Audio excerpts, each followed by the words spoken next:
హల్లెలూయా. దేవుని నామానికి స్తోత్రాలు. మీ అందరికీ నా హృదయపూర్వకమైన వందనాలు. ముఖ్యంగా మరి ఈ ప్రాతూరు గ్రామంలో మరి కొన్ని సంవత్సరాల నుంచి దేవుని పరిచర్య, దేవుని పని జరగటానికి దేవుడు కృప చూపి ఎన్నో అవాంతరాల మధ్యలో, ఎన్నో విపత్తుల మధ్యలో నుంచి మరి తన పెదనాన్నగారు మరి ప్రారంభించినటువంటి ఈ పరిచర్యను తర్వాత తన తనయుడు మరి స్టీఫెన్ గారు ఇట్లాగా ఈ రీతిగా మరి దేవుని పనిని జరిగించటం అనేది దేవుడిచ్చినంత గొప్ప కృప. హల్లెలూయా.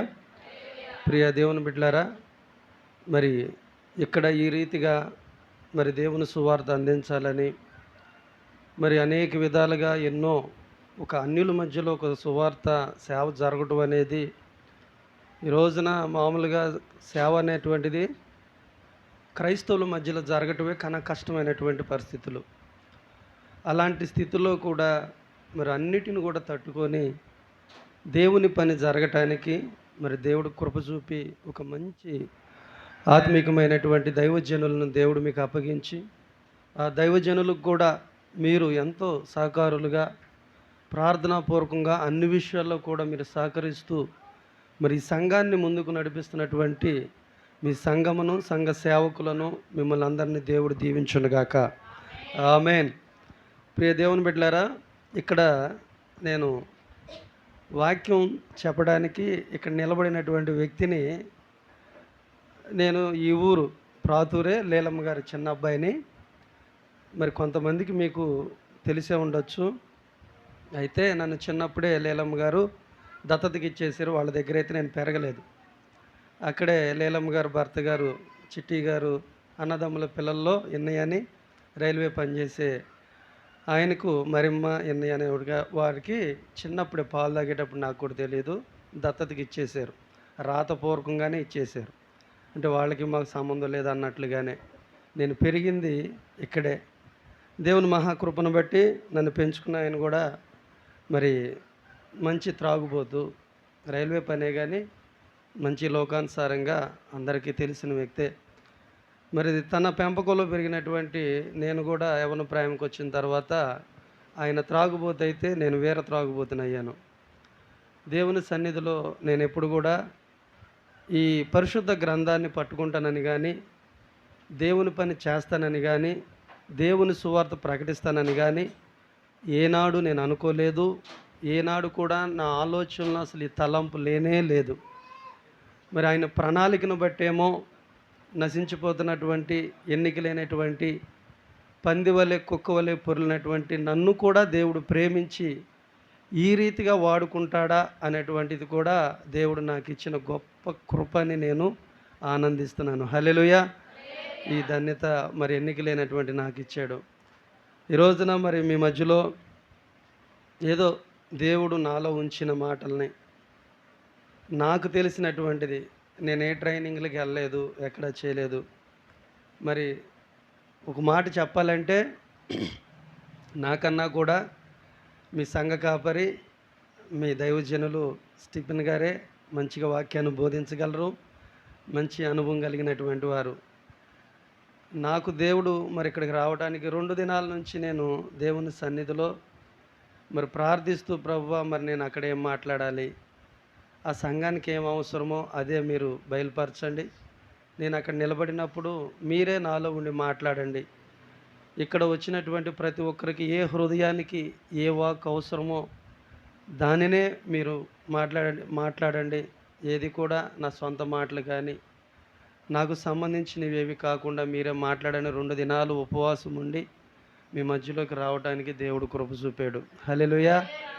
చూడండి ప్రియ దేవుని బిడ్డలారా, మరి దేవుని సన్నిధిలో ఎందుకు దైవ సేవకులు వేరు వేరు మరి సంఘ కాపరుల్ని అనేకుల్ని ఎందుకు మన సంఘాలకి తీసుకొని వస్తారు అంటే, ఏదైనా దేవుడు వాళ్ళ అభిషేక్తులు అక్కడ పాదాలు మోపి వారి హృదయంలో ఏదైనా ఒక మాటను ఉంచి మా సంఘంలోకి పంపించినప్పుడు ఏదైనా ఒక మాట వచ్చినటువంటి అక్కడ ఉన్నటువంటి విశ్వాసులకు, ఆ సంఘానికి ఏదైనా ఒక మేలు జరిగిద్ది, సంఘం బలపడిద్ది, వచ్చినటువంటి ప్రతి ఒక్కరు కూడా ఒక ఆశీర్వాదకరమైనటువంటి స్థితిలో వారి కుటుంబాలు కట్టుకుంటారు అనేటువంటి ఆశ కలిగి, ఆలోచనలు కలిగి, ఎంతో రిస్క్‌తో కూడి అనేకమైనటువంటి సేవకులను, కొంతమంది సేవకులను అడిగితే డేట్లు లేవని, మరి వాళ్ళ కోసం మరి కొంతమందిని మధ్యవర్తులు కొంతమంది మాట్లాడి, మరి కొంత దాన్ని ఒక సభ పెట్టాలి అంటే దాని వెనకమాల ఎంతో ప్రయాసము, ఎంతో దాని వెనకమాల కష్టము, దాని వెనకమాల ఎంతో కన్నీరు,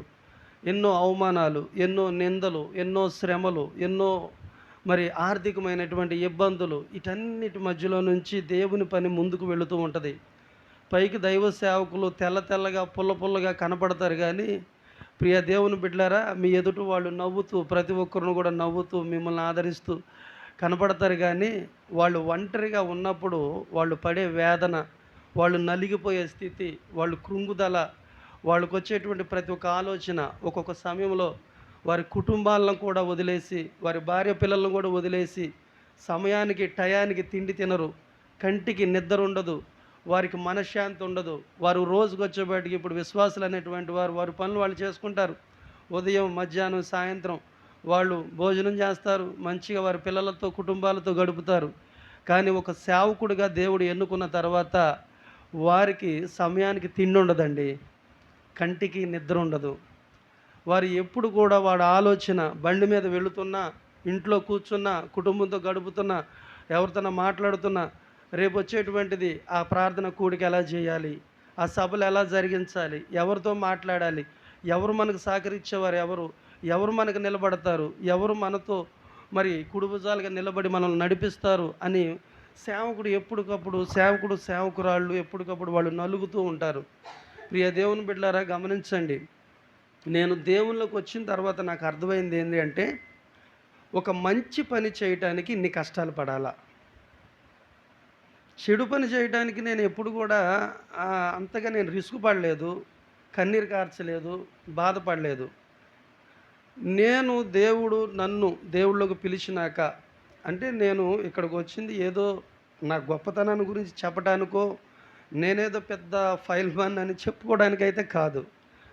ఒక సంఘంలో జరుగుతున్నటువంటి పరిస్థితుల్ని, సంఘ సేవకులు ఆ విశ్వాసుల పట్ల, కాపరిగా గొర్రెల పట్ల పడుతున్న వేదనను, మరి ఉన్నటువంటి విశ్వాసులు కూడా వారు ఉన్నటువంటి పరిస్థితులు, వీటన్నిటిని కూడా దేవుళ్ళకు వచ్చిన తర్వాత అవన్నిటిని మేము అనుభవిస్తున్నాం కాబట్టే ఈ రోజున వాటిని మీ ముందు దేవుడు మాట్లాడటానికి నాకు ఈ అవకాశం ఇచ్చాడు. హల్లెలూయా. గమనించండి ప్రియ దేవుని బిడ్డలారా, దేవుని సన్నిధిలో మరి స్టీఫెన్ గారు అంతకు మునుపు మరి మేము కూడా రేవేంద్రపాడులో పరిచర్య మాది. మరి ఇక్కడ దేవుని సన్నిధిలో నేను లోకానుసారంగా ఉంటే, మా ఇంటి పక్కనే లేలమ్మ గారి మందిరం, మా ఇంటి పక్కనే రేకుల షెడ్, ఇప్పుడంటే కట్ట దగ్గరికి వెళ్ళారు. అక్కడ పక్కన ప్రార్థన ఇట్లాగే జరుగుతూ ఉంటే మేము ఎనీ టైం మా నాన్న కానీ నేను కానీ ఎప్పుడు కూడా డ్రింక్లో ఉండేవాళ్ళం. మరి అక్కడ ఏదైనా బాక్సులు పెట్టి సౌండ్ పెడితే మా నాన్న ఒకవైపు, వాళ్ళు వచ్చి ఏడ్చి ప్రార్థన చేస్తే మా నాన్న అనేవాడు, ఎవరు చచ్చారనే ఇక్కడికి వచ్చి ఏడ్చి ప్రార్థన చేస్తున్నారు, మీ కొంపలు లేవా, మీ ఇళ్ళ కాడ కూర్చొని ఆడవచ్చు కదా అని మా నాన్న వాళ్ళ మీద అరుస్తూ ఉంటే వాళ్ళు ఇంకా భయంతో లోపలే ఉండేవాళ్ళు. ప్రార్థన చేసేవాళ్ళు కూడా ఒకసారి పెద్దగా చేసేవాళ్ళు కూడా ఒకసారి సైలెంట్ అయిపోయేవాళ్ళు.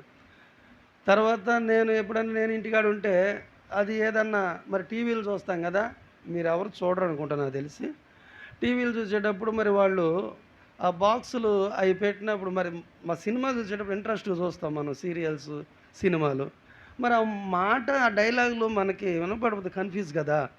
అలాంటి సిచ్యువేషన్ ఎలాంటి ఎదురైనప్పుడు నేను వెళ్ళిపోయి అలాగే ఇట్లాగ వాక్యం బోధిస్తూ ఉండేది, ఇట్లా నిలబడుతూ ఉండేది అమ్మగారు. వెళ్ళి ఇలా నడుము మీద చేయబట్టుకొని ఇట్లా నుంచునేవాడిని.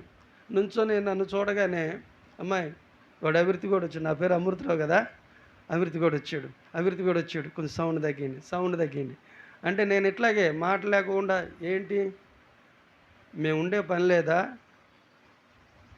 ఏంటి, ఇక మేము పడుకునే పని లేదంటే ఇట్లా అంటా ఉండేది. తగ్గిస్తున్నాం అని. చూడండి ప్రియ దేవుని బిడ్డలారా, దేవుని సన్నిధిలో ఈ రోజున ఇక్కడ నిలబడినటువంటి మీ ముందు నిలబడి ఈ మైకు పట్టుకొని ఇక్కడ నిలబడేటువంటి యోగ్యత అయితే నాకు లేదు. నేను మీ ముందు నిలబడి దేవుని పరిశుద్ధ గ్రంథాన్ని బోధించే అనేటువంటి అర్హత కూడా నాకు లేదు. ఎప్పుడు కూడా ఈ అపవిత్రమైనటువంటి నోరు, ఎప్పుడు కూడా దుర్వాసనతో నిండి ఉన్నటువంటి ఈ నోరు ఈ రోజున ఒక పరిశుద్ధమైనటువంటి సృష్టికర్త అయినటువంటి దేవుని మాటలను బోధించడానికి దేవుడు నన్ను ఇలా నిలబెడుతున్నాడు అంటే ఆయనకి నా జీవితాంతము కూడా నేను కృతజ్ఞతుడై ఉన్నాను. హల్లెలూయా. చూడండి ప్రియ దేవుని బిడ్డలారా, మరి ఈ రోజున సంఘ సేవకులు ఉపవాస ప్రార్థనలు 7 దినాలు ఉపవాస ప్రార్థనలు ప్రకటించారు. ఈ ఉపవాస ప్రార్థనల ద్వారాగా ఏంటి మేలు? ఎందుకు పెట్టాలి? వాళ్ళకి పని పాటలు లేవా? చూడండి ప్రియ దేవుని బిడ్డలారా, మీకు లేవా పనులు? ఉదయం నుంచి సాయంత్రం వరకు అందరికీ పనులు ఉంటాయి. స్త్రీలకి, పురుషుల కన్నా స్త్రీలకి ఎక్కువ పనులు ఉంటాయి. పిల్లల్ని సంధాయించాలా, ఇంట్లో మరి అంతా కూడా సమకూర్చుకోవాలి, ఇంట్లో బట్టల పని, అదని ఇదని. తీరిక లేనటువంటి రాత్రి పడుకునేటువంటి వరకు కూడా స్త్రీలకి ఎంతో మరి పనులు, విరామం లేని పని ఉంటుంది. అయినా కూడా మీరు మీ సేవకుడు ఏర్పాటు చేసినటువంటి ఈ ఉపవాస ప్రార్థనలకు మీరు వచ్చారంటే దేవుని పట్ల మీరు ఎంత ప్రేమ కలిగి ఉన్నారో మాకు అర్థమవుతుంది. దేవుడు మిమ్మల్ని దీవించును గాక. ఆమేన్. అలాగే ప్రియ దేవుని బిడ్డలారా, ఉపవాసం ఎందుకు? అందుకే యావేలు గ్రంథంలో ఒక మాట ఉంటుంది, చూద్దాం. చూడండి ఒక మాట. యావేలు గ్రంథము 2వ అధ్యాయము 12వ వచనం ఒకసారి చదువుకుందాం.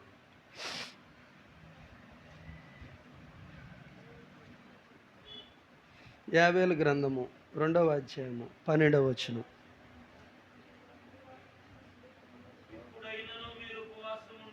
ఇప్పుడైనను మీరు ఉపవాసముండి కన్నీరు విడుచుచు దుఃఖించుచు మనవపూర్వకంగా తిరిగి నా యుద్ధకు రండి. ఇదే యెహోవా వాక్కు. హల్లెలూయా. చిన్న ప్రార్థన. స్తోత్రం నాయన మహోన్నతుడా, నీ ఘనమైన పాదాలకు వందనాలు. ప్రేమించి మా గ్రామాన్ని ప్రేమించి, మా గ్రామంలో ఉన్నటువంటి కుటుంబాలను ప్రేమించి, బిడ్డలను ప్రేమించి నాయన మీరు జరిగిస్తున్నటువంటి ప్రభువా, నీ దాసుల ద్వారా జరిగిస్తున్న పరిచర్యను బట్టి నీ స్తోత్రాలు. అయా, ఈ నెలలో 26, 27, 28, 1వ తారీఖున జరుగుతున్నటువంటి క్రీస్తు సువార్త అయా సభల నిమిత్తమై బిడ్డలు ప్రభువా 7 దినాలు ముందుగానే పొట్టగట్టుకొని కన్నీరు విడుచుచు అయా జరగబోతున్నటువంటి సభల నిమిత్తమై నాయన అంగలార్చుటకు మీరు ఇచ్చిన సమయాన్ని బట్టి నీకు స్తోత్రాలు. ఈ రోజున ప్రభువా నాయన మొదటి రోజు నాయన అయా మరి ఇదిగో నా తండ్రి కొన్ని మాటలు ప్రభువా నీ మాటలు బోధించుటకు అల్పుడైనటువంటి నన్ను కూడా మీరు నిలబెట్టుకుంటున్నందుకు నీకు స్తోత్రాలు. అయా మరి ఇదిగో ప్రభువా మేము వాక్యంలోకి వెళ్తుండగా అల్పుడే నన్ను కొంచెం సేపు మీ సిలువ చాటును మరుగుపరుచుకొని మీరేం మాట్లాడుతున్నారు పరిశుద్ధాత్మ ద్వారా మాట్లాడి వినగలిగే చెవి గ్రహించే హృదయాన్ని మా అందరికీ దయచేయమని, ఈ ఉపవాసాల్లో ప్రతి ఒక్కరు అద్భుతమైన కార్యాలు జరిగించి రేపు సభలు కూడా నీ మహిమార్థంగా జరిగించమని యేసుక్రీస్తు నామమున ప్రార్థించి వేడుకుంటున్నాం తండ్రి. ఆమేన్. ప్రియా దేవుని బిడ్డలారా, ఇక్కడ మనం చదువుకున్నటువంటి లేఖనంలో యావేలు గ్రంథము 2వ అధ్యాయము 12వ వచనంలో మనం చదువుకున్న మాటలు, ఇప్పుడైనను మీరు ఉపవాసం ఉండి కన్నీరు విడుచుచు దుఃఖించుచు మనవపూర్వకంగా తిరిగి నా యొద్దకు రండి. ఇదే యెహోవా వాక్కు. చూడండి ప్రియ దేవుని బిడ్డలారా, ఉపవాసము ఉండి కన్నీరు విడుచుచు దుఃఖించుచు మనవపూర్వకంగా నా దగ్గరికి రండి. ఇదే యెహోవా వాక్కు. అంటే ఉపవాసం ఉండమని ఎవరు చెప్తున్నారు? దేవుడే చెప్తున్నాడు. దేవుడే మీరు ఉపవాసం ఉండి నా దగ్గరికి రామని ప్రభువే ఆజ్ఞాపిస్తున్నాడు. సేవకులకి పని పాట లేదు. అప్పుడప్పుడు కొంతమంది మా సంఘంలో కూడా అటు ఇటుగా ఉంటారు కదా, కొంతమంది పొట్టు కూడా ఉంటారు. అన్ని గట్టి గింజలు ఉండవు సంఘంలో, కొన్ని గాలికి ఎగిరిపోయి పొట్టు కూడా ఉంటుంది. అట్లాగే అంటాడు అక్కడ కొంతమంది, అమృతరావుకి పద్దాకల పని పాట లేదు అనుకుంటా, పద్దాకలు ఏదో ఒక సభలు అంటాడు, ప్రార్థన అంటాడు, క్రమాలు అంటాడు, ఏదో ఒకటి పని పాటలకి పనులేం చేసుకోవద్దా, వదలు ఉపవాస ప్రార్థనలు అంటాడు, అదే అంటాడు. అంటే పని పాట లేక కాదండి, యెహోవా వాక్ ఇది. హల్లెలూయా. యెహోవా దేవుడే చెప్తున్నాడు. ఏమని? మీరు ఇప్పుడైనా కన్నీరు విడుచుచు మనపూర్వకంగా దుఃఖించుచు నా దగ్గరికి రండి. ఇప్పుడు సేవకుడు కాదు మిమ్మల్ని ఇక్కడికి 7 రోజులు రామంది. దేవుడే తన మీద భారాన్ని పెట్టి తనలో కలిగించినటువంటి ఆలోచనే ఆ దేవుడు సేవకుల రూపంలో రండి అని మిమ్మల్ని ఇక్కడికి పిలిచాడు. హల్లెలూయా. చూడండి ప్రియ దేవుని బిడ్డలారా, ఉపవాసం 7 రోజులు. ఉపవాసాల్లో బైబిల్ లేఖనంలో ఒకరోజు ఉపవాసం ఉంది. ఒకరోజు ఉపవాసం ఎవరున్నారు అంటే, గొప్ప కార్యాలు సాధించడానికి దైవ ప్రత్యక్షత కొరకు ఎవరున్నారు అంటే, ఆయన యెహోషాపాతు అనేటువంటి ఆయన రాజుల గ్రంథంలో ఆయన ఒకరోజు ఉపవాసం ఉన్నారు. తర్వాత 2 రోజులు ఉపవాసం, అది నేను చెప్పినటువంటి మాట 2 దినవృత్తాంతాలు 21-3 వరకు. ఇవన్నీ నా సబ్జెక్టు ఉపవాసాల ప్రార్థనల గురించి మీ దైవ సేవకుడు ఎన్నోసార్లు బోధించి ఉంటాడు, ఎన్నోసార్లు మీరు విని ఉంటారు. ఈ వాక్యాలే మీకేం కొత్త ఏం కాదు, ఈ వాక్యాలు నేను చెప్పేమి వింతేం కాదు. అయితే ఈ ఉపవాసాలు ప్రార్థనలకి దేవుడే రమ్మని చెప్పాడు.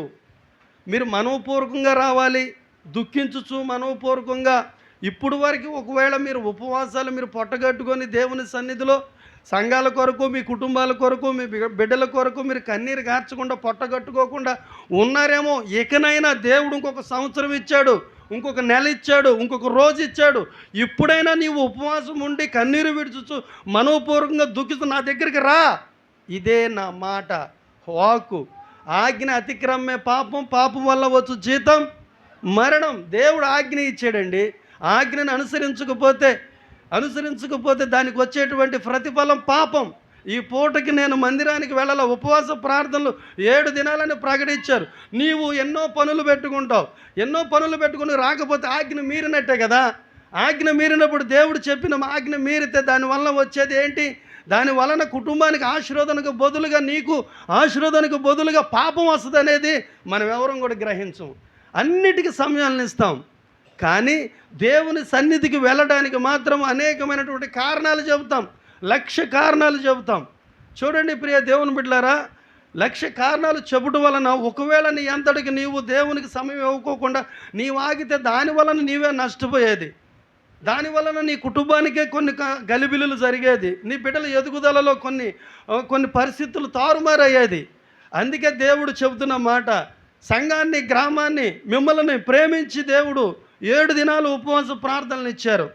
ఈ 7 దినాలు ఎంతమంది దేవునితో మరి మనోపూర్వకంగా దుఃఖించుతూ దేవుడితో మాట్లాడతారో, దేవుని పాదాల కాడ కూర్చుంటారో, మరి 7 దినాల్లో మీరేం పొందుకుంటారో. ఈ రోజున మనం పనికి వెళుతున్నాం అంటే జీతం తెచ్చుకుంటాం, సాయంత్రానికి కూలి తెచ్చుకుంటాం. ఈ రోజున నీలో మరి ఉపవాస ప్రార్థనలు నీవు గడుపుతున్నావు అంటే దేవుని దగ్గర ఏదో ఒకటి నువ్వు పొందుకోవాలి. ఉపవాసాలు ఇదిగో, 1 రోజు ఉపవాసం ఉంది, 2 రోజులు ఉపవాసం ఉంది, 3 రోజులు ఉపవాసం ఉంది, 7 రోజులు ఉపవాసం ఉంది, 21 రోజు ఉపవాసం ఉంది. 2 రోజులు ఉపవాసం పరిచయుడు వారానికి 2 మార్లు ఉపవాసం ఉండేవాడు. కానీ 2 మార్లు ఉపవాసం ఉండేవాడు 10వ భాగాలు ఇచ్చేవాడు. దేవుని సందులో నేను వ్యభిచారిని కాదయ్యా, దొంగని కాదయ్యా, అబద్ధికుడిని కాదయ్యా, వారానికి 2 మార్లు ఉపవాసం ఉంటాను, నాకు వచ్చే దాంట్లో 10వ భాగం ఇస్తాను, ఈ సొంకరిలాగా నన్ను ఉంచినందుకు నీ కృతజ్ఞతాస్తుతులు చెల్లిస్తున్నాను అన్నప్పుడు అదే పక్కన ఇంకొక వ్యక్తి మోకరించి ప్రార్థిస్తున్నాడు. సొంకరి రొమ్ము కొట్టుకునుతూ, అయ్యో ప్రభువా అని పిలవటానికి కూడా నేను యోగ్యుడిని కాదు, నేను పాపిని, నన్ను క్షమించని సొంకరి ప్రార్థన చేస్తే ఆయన 10వ భాగం ఇచ్చినా కానీ, వారానికి 2 మార్లు ఉపవాసం ఉన్నా కానీ అతనికి ప్రార్థనకి ఏమాత్రము దేవుని సన్నిధికి చేరలేదు. ఇతను నీతిమంతుడిగా ఎంచబడ్డాడు. హల్లెలూయా. వారానికి 2 మార్లు ఉపవాసం ఉన్నటువంటి, అంటే ఆత్మీయతలైనటువంటి ఉపవాసము, దేవునికి ఇష్టమైనటువంటి ఉపవాసము కాదు. ఈ రోజున ప్రియ దేవుని బిడ్డలారా, మన భక్తి దేవునికి ఇష్టమైనటువంటి భక్తిగా ఉండాలి, కానీ మనకిష్టమైనటువంటి రీతిగా మనకు అనుకూలత పరుచుకున్నాడు. ఈ రోజున ఎలా ఉంది భక్తి అంటే, మనకు అనుకూలతగా మార్చుకుంటున్నారు భక్తిని. దేవునికి అనుకూలతగా నువ్వు ఎప్పుడైతే దేవునికి అనుకూలతగా మార్చుకుంటావో, ఎప్పుడైతే దేవుని మాట నీ వింటావో, దేవుడు నీ మాట వింటాడు. హల్లెలూయా. దేవుని మాట మనం వింటే దేవుడు మన మాట వింటాడు అనడానికి ఆధారాలు ఏంటి అంటే, బైబిల్ లేఖనంలో ఏలియా ఉన్నాడు, ఒక సామాన్యమైనటువంటి మనుషుడే.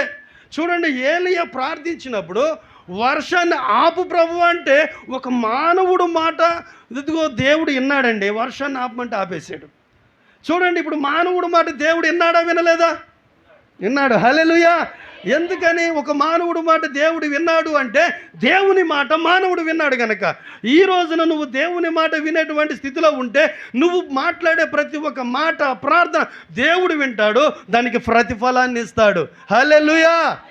అందుకే ప్రియ దేవుని బిడ్డలారా, దేవుని సన్నిధిలో ఇప్పుడైనా మీరు ఉపవాసం ఉండి కన్నీరు విడుచుతూ మనోపూర్వకంగా దుఃఖించుతూ నా యుద్ధకు రండి, ఇదే యెహోవా వాక్ అన్నాడు. అవును, ఇది యెహోవా చెప్తున్నటువంటి వాకు. ఒక స్టిఫెన్ గారు చెప్పింది కాదు, ఇక్కడ నిలబడినటువంటి అమృతరావు చెప్పింది కాదు, లేకపోతే కుటుంబీకులు చెప్పింది కాదు, ఇది దేవుని వాకు. హల్లెలూయా.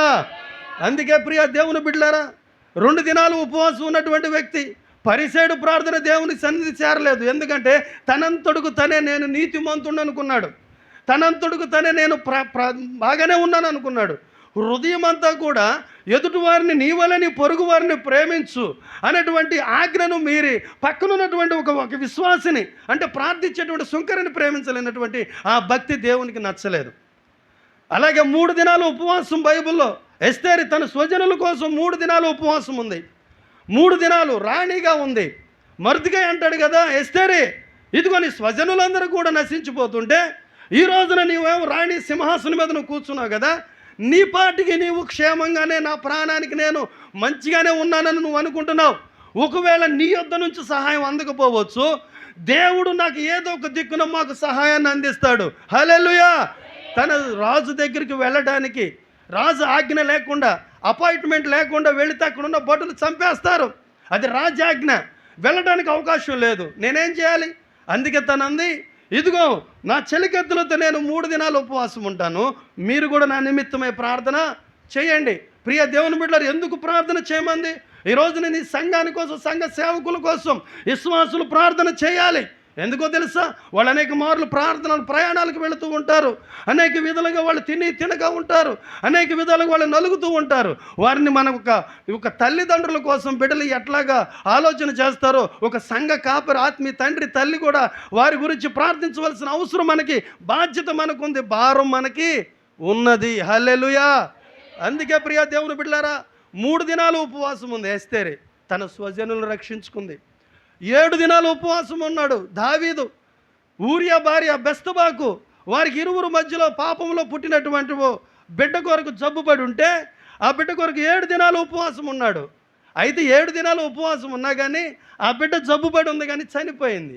ఎందుకని ఆ బిడ్డ చనిపోయిందంటే ఆ ఉపవాసం అక్కడ పాపంలో పుట్టినటువంటి ఆ బిడ్డను బ్రతికించడానికి ఉపవాసం ఉన్నా కానీ అది దేవుని చిత్తమైన ఉపవాసం కాదు, ఆ బిడ్డ చనిపోయింది. ప్రియ దేవుని బిడ్డలారా, ఉపవాసాలు బైబిల్ లేఖలో 21 రోజు ఉపవాసం ఉంది. దానియేలు 21 రోజు ఉపవాసం ఉన్నాడు. దేవుడు తనకు రాబోయేటువంటి స్థితి గురించి దానికి ముందుగానే తనకు బయలుపరిచాడు. నేను 3 వారములు నేను ఉపవాసం ఉండను, అన్నపానములు మానుకునని రాయబడి ఉంటుంది. అలాగే ప్రియ దేవుని బిడ్డలారా, ఉపవాసాలు భక్తులు 40 రోజులు ఉపవాసము. మోషే సీనాయి కొండ మీద 40 దినాలు రాత్రింబవళ్ళు అన్నం నీళ్లు మానుకొని ఇదిగో దేవునితో 40 రోజులు సీనాయి కొండ మీద గడిపాడు. దేవుడు తనకిచ్చిన బహుమానం ఏంటంటే తన స్వహస్తాలతో విరలుతో రాసిన ప్రతి ఆజ్ఞల పలకలు తనకి ఇచ్చి పంపించినప్పుడు కిందకు మనుషులందరూ చెడిపోయి ఉన్నారు. అక్కడ ఉన్నటువంటి వాళ్ళు ఒక దూడం చేసుకొని ఇదే దేవుడు మమ్మల్ని నడిపించి ఐగుప్తులోంచి తెప్పించింది, ఇదే దేవుడని ఎగురుతూ తినుచూ తాగుతూ ఉంటే అది తట్టుకోలేక ఆ మోషే ఆ 10 ఆజ్ఞల పలకలు పగలగొట్టేసినప్పుడు అదొక 40 అయిపోయింది. మరలా పలకలు తేయడానికి 240 ఉన్నాడు. ప్రియ దేవుని బిడ్డలారా, మోషే 240 ఉన్నాడు. అట్లాగే దేవుని సన్నిధిలో ఇదిగో ఏలియా, అయ్యా నేను రోషం గలవాడినై నేనున్నాను, ఇదిగో మరి అక్కడ ఉన్నటువంటి ఎలిజబెత్ అదిగో యెజబెలను ఆహాబులను చంపడానికి ఎదుగుతున్నారు, నేను బ్రతికుండడం కంటే చచ్చిపోతే మేలని వెళ్ళిపోయి ఒక గుహలో దాక్కొని పిరికి వాళ్ళ దాక్కుంటాడు. రోషం కలిగిన వాడు, ఎంతోమంది బయలు ప్రవక్తలను సింగిల్గా చంపేసిన వాడు, తన ప్రాణం మీదకి వచ్చేపాటికి చంపుతారని ప్రాణభీతితో పడుకున్నటువంటి వ్యక్తినే మనుషులు విడిచిపెడతారేమో కానీ నీవు నమ్మినటువంటి దేవుడు విడిచిపెట్టడు. హల్లెలూయా. ప్రియ దేవుని బిడ్డలారా, రాజులను నమ్ముకున్నట్టు కంటే యెహోవాను ఆశ్రయించుట మేలు, మనుషులను నమ్ముకున్నట్టు కంటే యెహోవాను ఆశ్రయించుట మేలు. మనుషులు ఎవరు తనకు సహాయంగా అనవసలేదు, దేవుడే తన దూతలను పంపించాడు. నీటి బుడ్డిన అక్కడ అప్పం మీద నిప్పుల మీద కాల్చిన అప్పమును ఇదిగో తనకిచ్చి లే తిను, మరలా నీవు 40 దినాలు ప్రయాణం చేయవలసినటువంటిది ఉంది. అది తినిన తర్వాత అతను 40 దినాలు ప్రయాణం చేశాడు. హల్లెలూయా. మహోన్నతుడా నీ కృపలో నేను నివసించుట నా జీవిత ధన్యతయున్నది. మహోన్నతుడా నీ కృపలో నేను నివసించుట మహోన్నతుడా నీ కృపలో నేను నివసించుట నా జీవిత ధన్యతయున్నది. నా జీవిత ధన్యతయున్నది. మోడుబారిన జీవితాలను సిగురింపచేయగలవు నీవు. మోడుబారిన జీవితాలను సిగురింపచేయగలవు నీవు. మారా అనుభవం మధురముగా మార్చగలవు నీవు. మారా అనుభవం మధురముగా మార్చగలవు నీవు. మహోన్నతుడా నీ కృపలో నేను నివసించుట నా జీవిత ధన్యతయున్నది.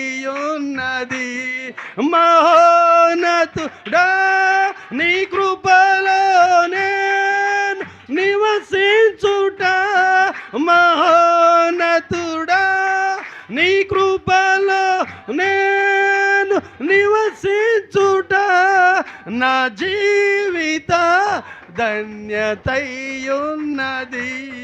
నా జీవిత ధన్యతయున్నది. హల్లెలూయా.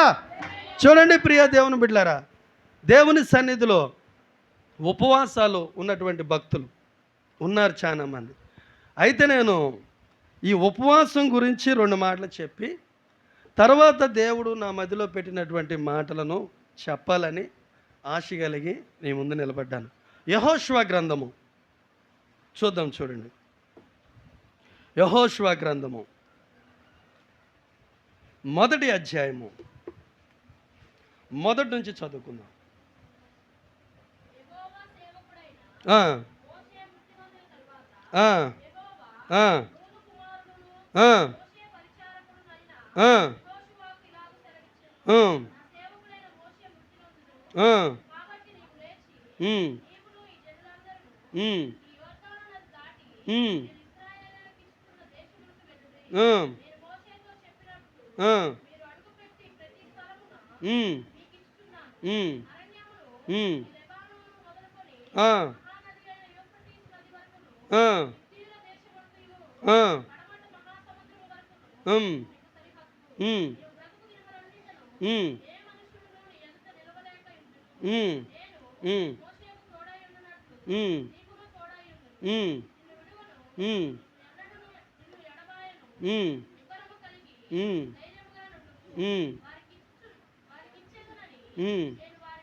హల్లెలూయా.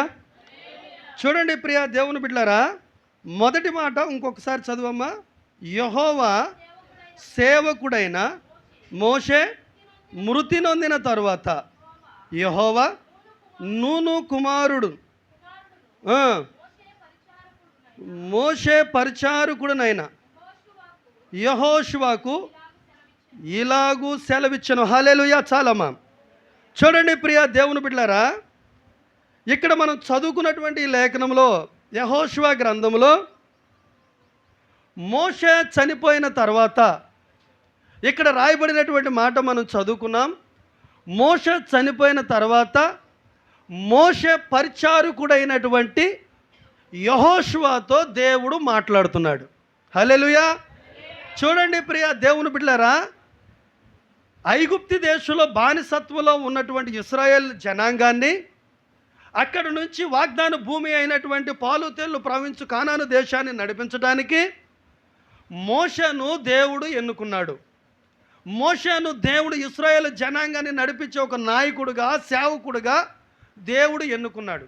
అయితే ప్రియ దేవుని బిడ్డలారా, మోషే ప్రయాణంలో ఎన్నో అవాంతరాలు, ఎన్నో అభ్యంతరాలు, మేలు చేయటానికి, అక్కడ ఇశ్రాయేల్ జనాంగానికి దేవుడు చెప్పినటువంటి మాటను నెరవేర్చడానికి తను ఎంతో ప్రయాసపడి ఇశ్రాయేల్ జనాంగాన్ని ఐగుప్తులో నుంచి విడిపించి తీసుకొని వెళుతుంటే ఎర్ర సముద్రం అడ్డొస్తే, మోషే మాకు అక్కడ సమాధులు లేవని మమ్మల్ని ఇక్కడ చంపడానికి తీసుకొచ్చావా అని అక్కడ మోషే మీద తిరుగుబాటు.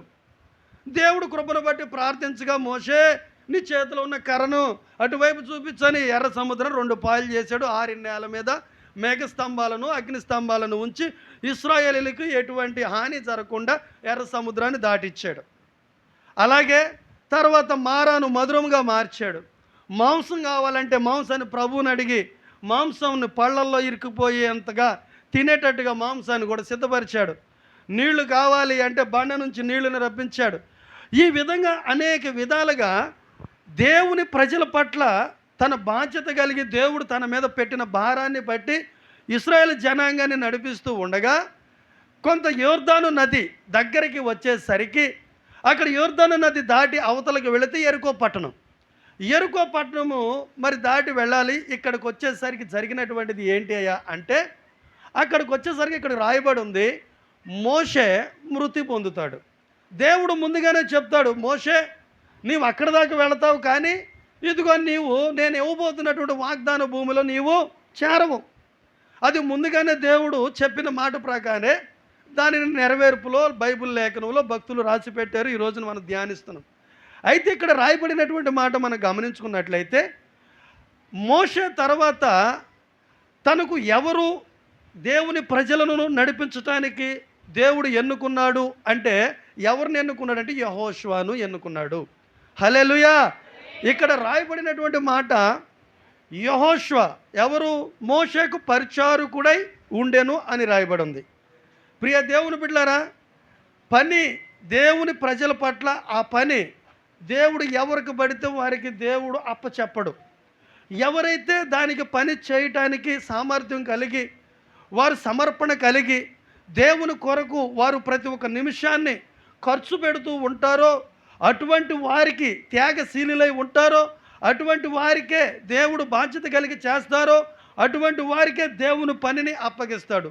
వారిలో మీరు కూడా ఉంటారు. దేవుడు ఆ కార్యాలు మీ పట్ల జరుగును గాక. ఆమెన్. అలాగే ప్రియ దేవుని బిడ్డలారా, యెహోషువను దేవుడు ఇశ్రాయేల్ జనాంగాన్ని మోషే తర్వాత ఆ పనిని యెహోషువకు అప్పగించడానికి గల కారణం చూద్దాం. చూడండి, దేవుని సన్నిధిలో మనము సంఖ్యాకాండము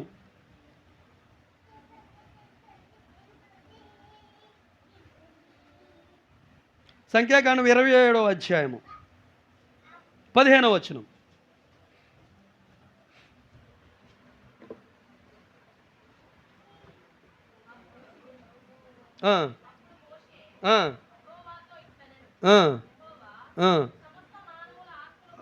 ఒకసారి నిర్గమాకాండం చదవండి. నిర్గమాకాండం 33వ అధ్యాయం 9వ వచనం నుంచి చదువు. మోషే ఆ గుడారములోకి పోయినప్పుడు మేఘస్తంభము దిగి ఆ గుడారపు ద్వారమందు నిలువగా యెహోవా మోషేతో మాట్లాడుచుండెను. ప్రజలందరూ ఆ మేఘస్తంభము ఆ గుడారపు ద్వారము నిలుచుట చూసి లేచి ప్రతివాడును తన తన గుడారము ద్వారమందు నమస్కారము చేయుచుండిరి. మనుష్యుడు తన స్నేహితుడితో మాట్లాడినట్టు యెహోవా మోషేతో ముఖాముఖిగా మాట్లాడుచుండెను. తరువాత అతడు పాలెములోనికి తిరిగి వచ్చుచుండెను. అతడు పరిచారకుడను నూను కుమారుడునైన యెహోషువ అను యవనస్తుడు గుడారములో నుండి వెలుపలికి రాలేదు. అదే ప్రకారం సంఖ్యాకాండము ఇందాక మనం చదువుకున్న సంఖ్యాకాండం 27:15.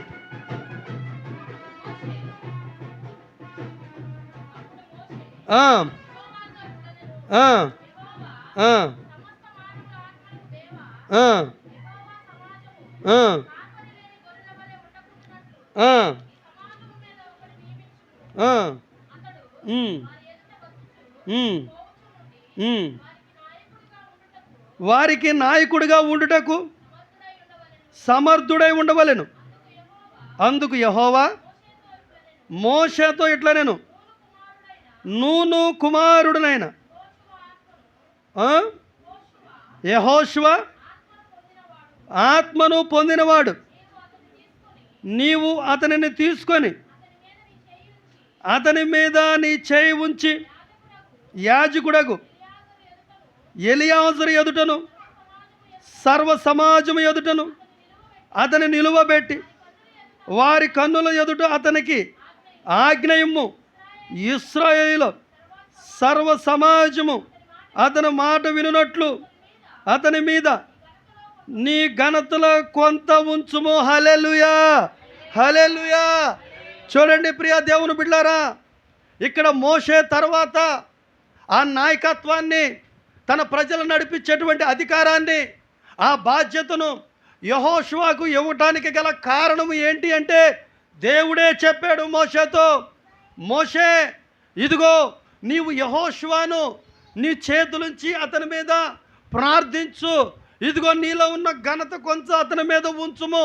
ఎందుకని అటువంటి ధన్యత యెహోషువకు దక్కింది అని రాయబడి ఉన్న మాటలను బట్టి మనం ఆలోచన చేస్తే, ప్రియ దేవుని బిడ్డలారా, దేవుడు మోషేతో ముఖాముఖిగా ఆ మేఘ స్తంభములో నుంచి ఆ ప్రార్థనా మందస్సము ఉన్నటువంటి ఆ ప్రార్థనా మందస్సం గుడారం మీదకి మేఘ స్తంభంలోంచి దేవుడు దిగి ప్రతి ఒక్కటి ఇశ్రాయేలీయుల ప్రజలకు మేలైనను కీడైనను బయలుపరిచేటువంటి మాట మోషేతో మాట్లాడుతూ ఉండేవాడు.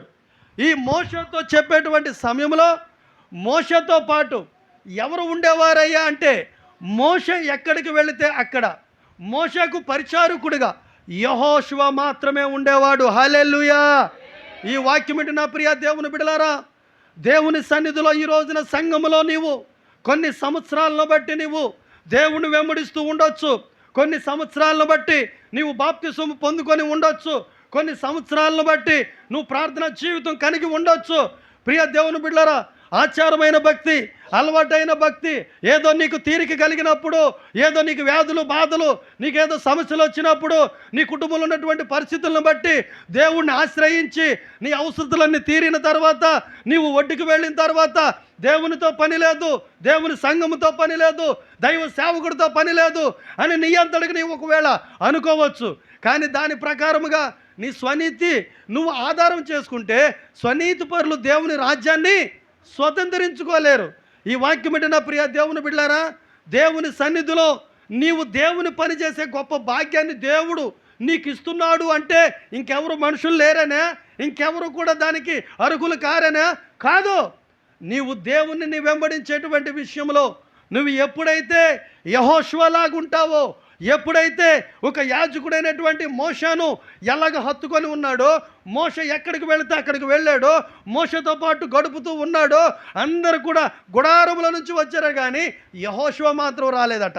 హల్లెలూయా. ఈ రోజున ప్రియ దేవుని బిడ్డలారా, ఈ రోజున పరిచర్య జరుగుతుంటే దేవుని సన్నిధిలో ఒక సేవకుడిగా మనం సహకరించవలసిన బాధ్యత ఉంది, ఒక సేవకుడిని నువ్వు వెంబడించవలసిన బాధ్యత ఉంది. ఈ రోజున నీవు సంఘములో ప్రతి ఒక్కడు కూడా నాకెందుకులే అని చెప్పేసి నీ అంతటికి నీవు దులుపుకొని వెళ్ళిపోతే అది దేవుడు ప్రతి ఒక్కడు కూడా చూస్తూనే ఉంటాడు. పనిని బట్టే జీతం, అంతేనా? పని చేయకుండా గట్టులో ఉంటే తిరిగి వస్తే జీతం ఇస్తారా మనకి? నువ్వు చేసేటువంటిది ప్రతి ఒక్క పని దేవుడు చూస్తున్నాడు. చూస్తున్న దేవుడని హగరు పేరు పెట్టింది. హల్లెలూయా. చూడండి ప్రియ దేవుని బిడ్డలారా, ఇక్కడ మోషేకు పరిచారకుడై ఉన్నటువంటి యెహోషువను కొన్ని లక్షల మంది ఇశ్రాయేలు జనాంగం ఉన్నారు.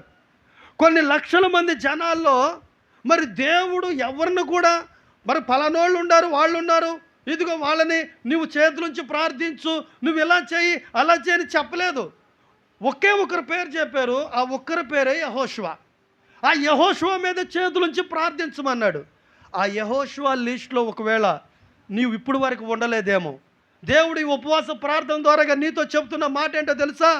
ఆనాడు దైవజనుడైనటువంటి మోషేను ఏ రీతిగా యెహోషువ వెంబడించి తన పనిలో ఒక భాగస్వామిగా, ఒక నాయకత్వాన్ని, ఒక గొప్పతనాన్ని ఎలాగా యెహోషువ మీదకి ఆధిక్యతనిచ్చాడో, అటువంటి ఆధిక్యత నీ కుటుంబంలో, నీ బిడ్డల మీదకి, నీ మీదకి దేవుడు ఇచ్చునుగాక. హల్లెలూయా. చూడండి ప్రియ దేవుని బిడ్డలారా, దేవుని సన్నిధిలో మనం వచ్చి వెళ్ళిపోతున్నామంటే కాదండి. నీవు ప్రతి ఒక్క విషయంలో సంఘానికి, సంఘ సేవకులకు, పరిచర్యకు ప్రతి ఒక్క విషయంలో బాధ్యత కలిగి ఉండాలి. యెహోషువ వలె ప్రతి ఒక్క విషయంలో నువ్వు సంఘ సేవకులను వెంబడించే వారిగా ఉండాలి. ఇక్కడ యెహోషువ పరిచారకుడిగా ఉన్నాడు. మోషేకు ప్రతి ఒక్క విషయంలో అక్కడ తనతో పాటు ఉండి, ప్రతి ఒక్క విషయంలో అతను బలులు అర్పిస్తున్నా, ప్రభుతో దేవుడితో మాట్లాడుతున్నా, తనతో పాటు ఉండి అన్నిటిని కూడా తను కూడా అక్కడ వాటన్నిటిలో పాలు పంపులు పొందుకుంటున్నాడు. ఈ రోజున మరి అటువంటి పాలు పంపులు పొందుకున్నటువంటి ఆత్మీయత ఉందా? ఈ రోజున మనం చెప్తామండి, మేము మన బాప్తిసం పొంది అన్నాలు అవుతుంది, నేనా 10 సంవత్సరాలు, నేనా 20 సంవత్సరాలు, నేనా 5 సంవత్సరాలు, మేమైతే ఈ మందిరం పునాది మేము అసలు వచ్చినప్పుడు బాప్తిసం పొందినప్పుడు అసలు ఎవరు లేరు, మేమే. దేవుడికి కావాల్సింది సీనియారిటీ కాదండి, సిన్సియారిటీ కావాలి. హల్లెలూయా. నీ సీనియారిటీ దేనికి పనికి వస్తుంది? సీనియారిటీ అనేది రిటైర్డ్ అయినటువంటి వారికి పింఛను పెరగడానికి పనికి వస్తుంది. నీలో దేవుడు ఎంత సిన్సియారిటీ ఉంది, దేవుడి పట్ల ఎంత బాధ్యత కలిగి ఉన్నావు, సంఘం పట్ల ఎంత బాధ్యత కలిగి ఉన్నావు, సంఘ సేవకుల పట్ల ఎంత బాధ్యత కలిగి ఉన్నావు, ఏ రీతిగా వారి కష్టాల్లో నువ్వు పాలు పంపులు పొందుకుంటున్నావా?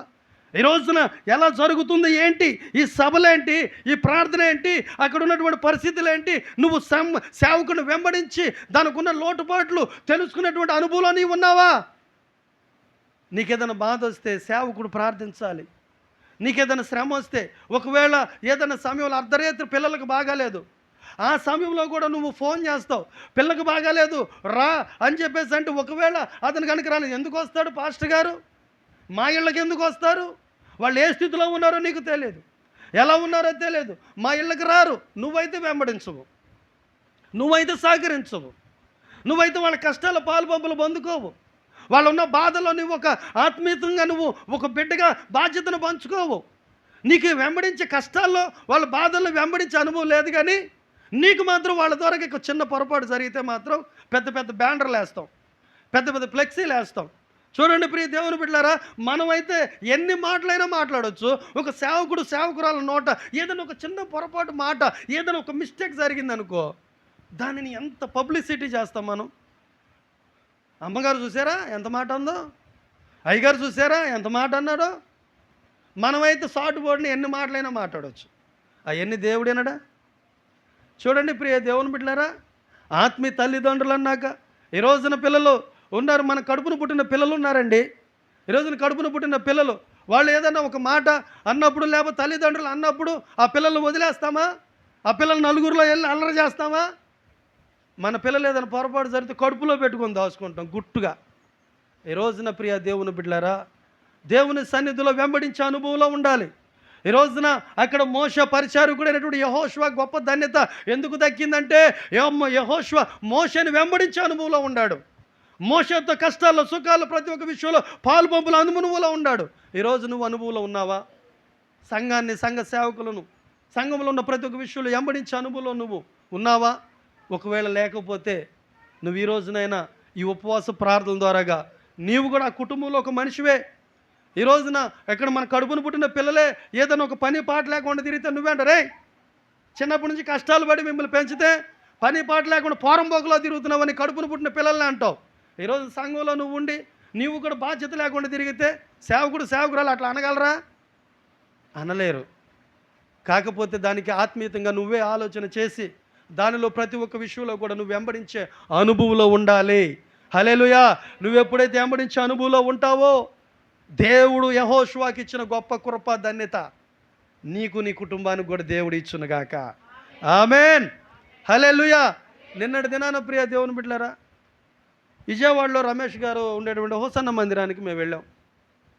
హోసన్న మందిరం గారికి అక్కడికి ఒక సేవకుడు రమేష్ అన్నని డేట్ కావాలని, ఏప్రిల్లో డేట్ కావాలని అడగడానికి మేము వెళ్ళాం, నేను ఇంకొక సేవకుడు.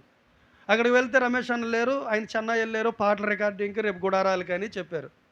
చెప్పిన తర్వాత అసలు అక్కడ ఉన్నటువంటిది చూద్దాం, మందిరం అదంతా చూద్దామని మేము వెళ్ళాం.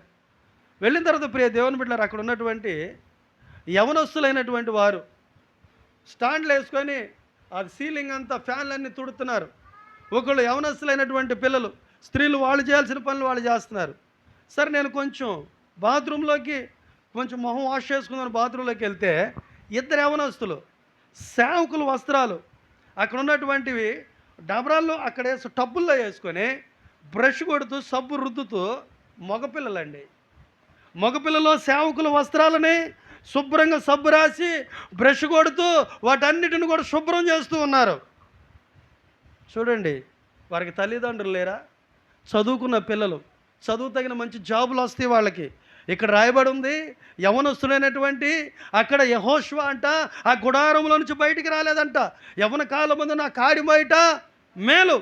ఈ రోజున మన పిల్లలను చాలామంది మన గ్రామాలను చూడండి, ఈ రోజున ఎంతమంది పిల్లలు ఒక త్రాగుబోతులుగా తిరుగుతున్నారు. ఈ రోజున ఎంతమంది తల్లిదండ్రులను దుఃఖపరిచే వారిగా ఉన్నారు. నేను కూడా మొన్నటి వారికి ఆ స్థితిలో ఉన్నటువంటి వాడినే.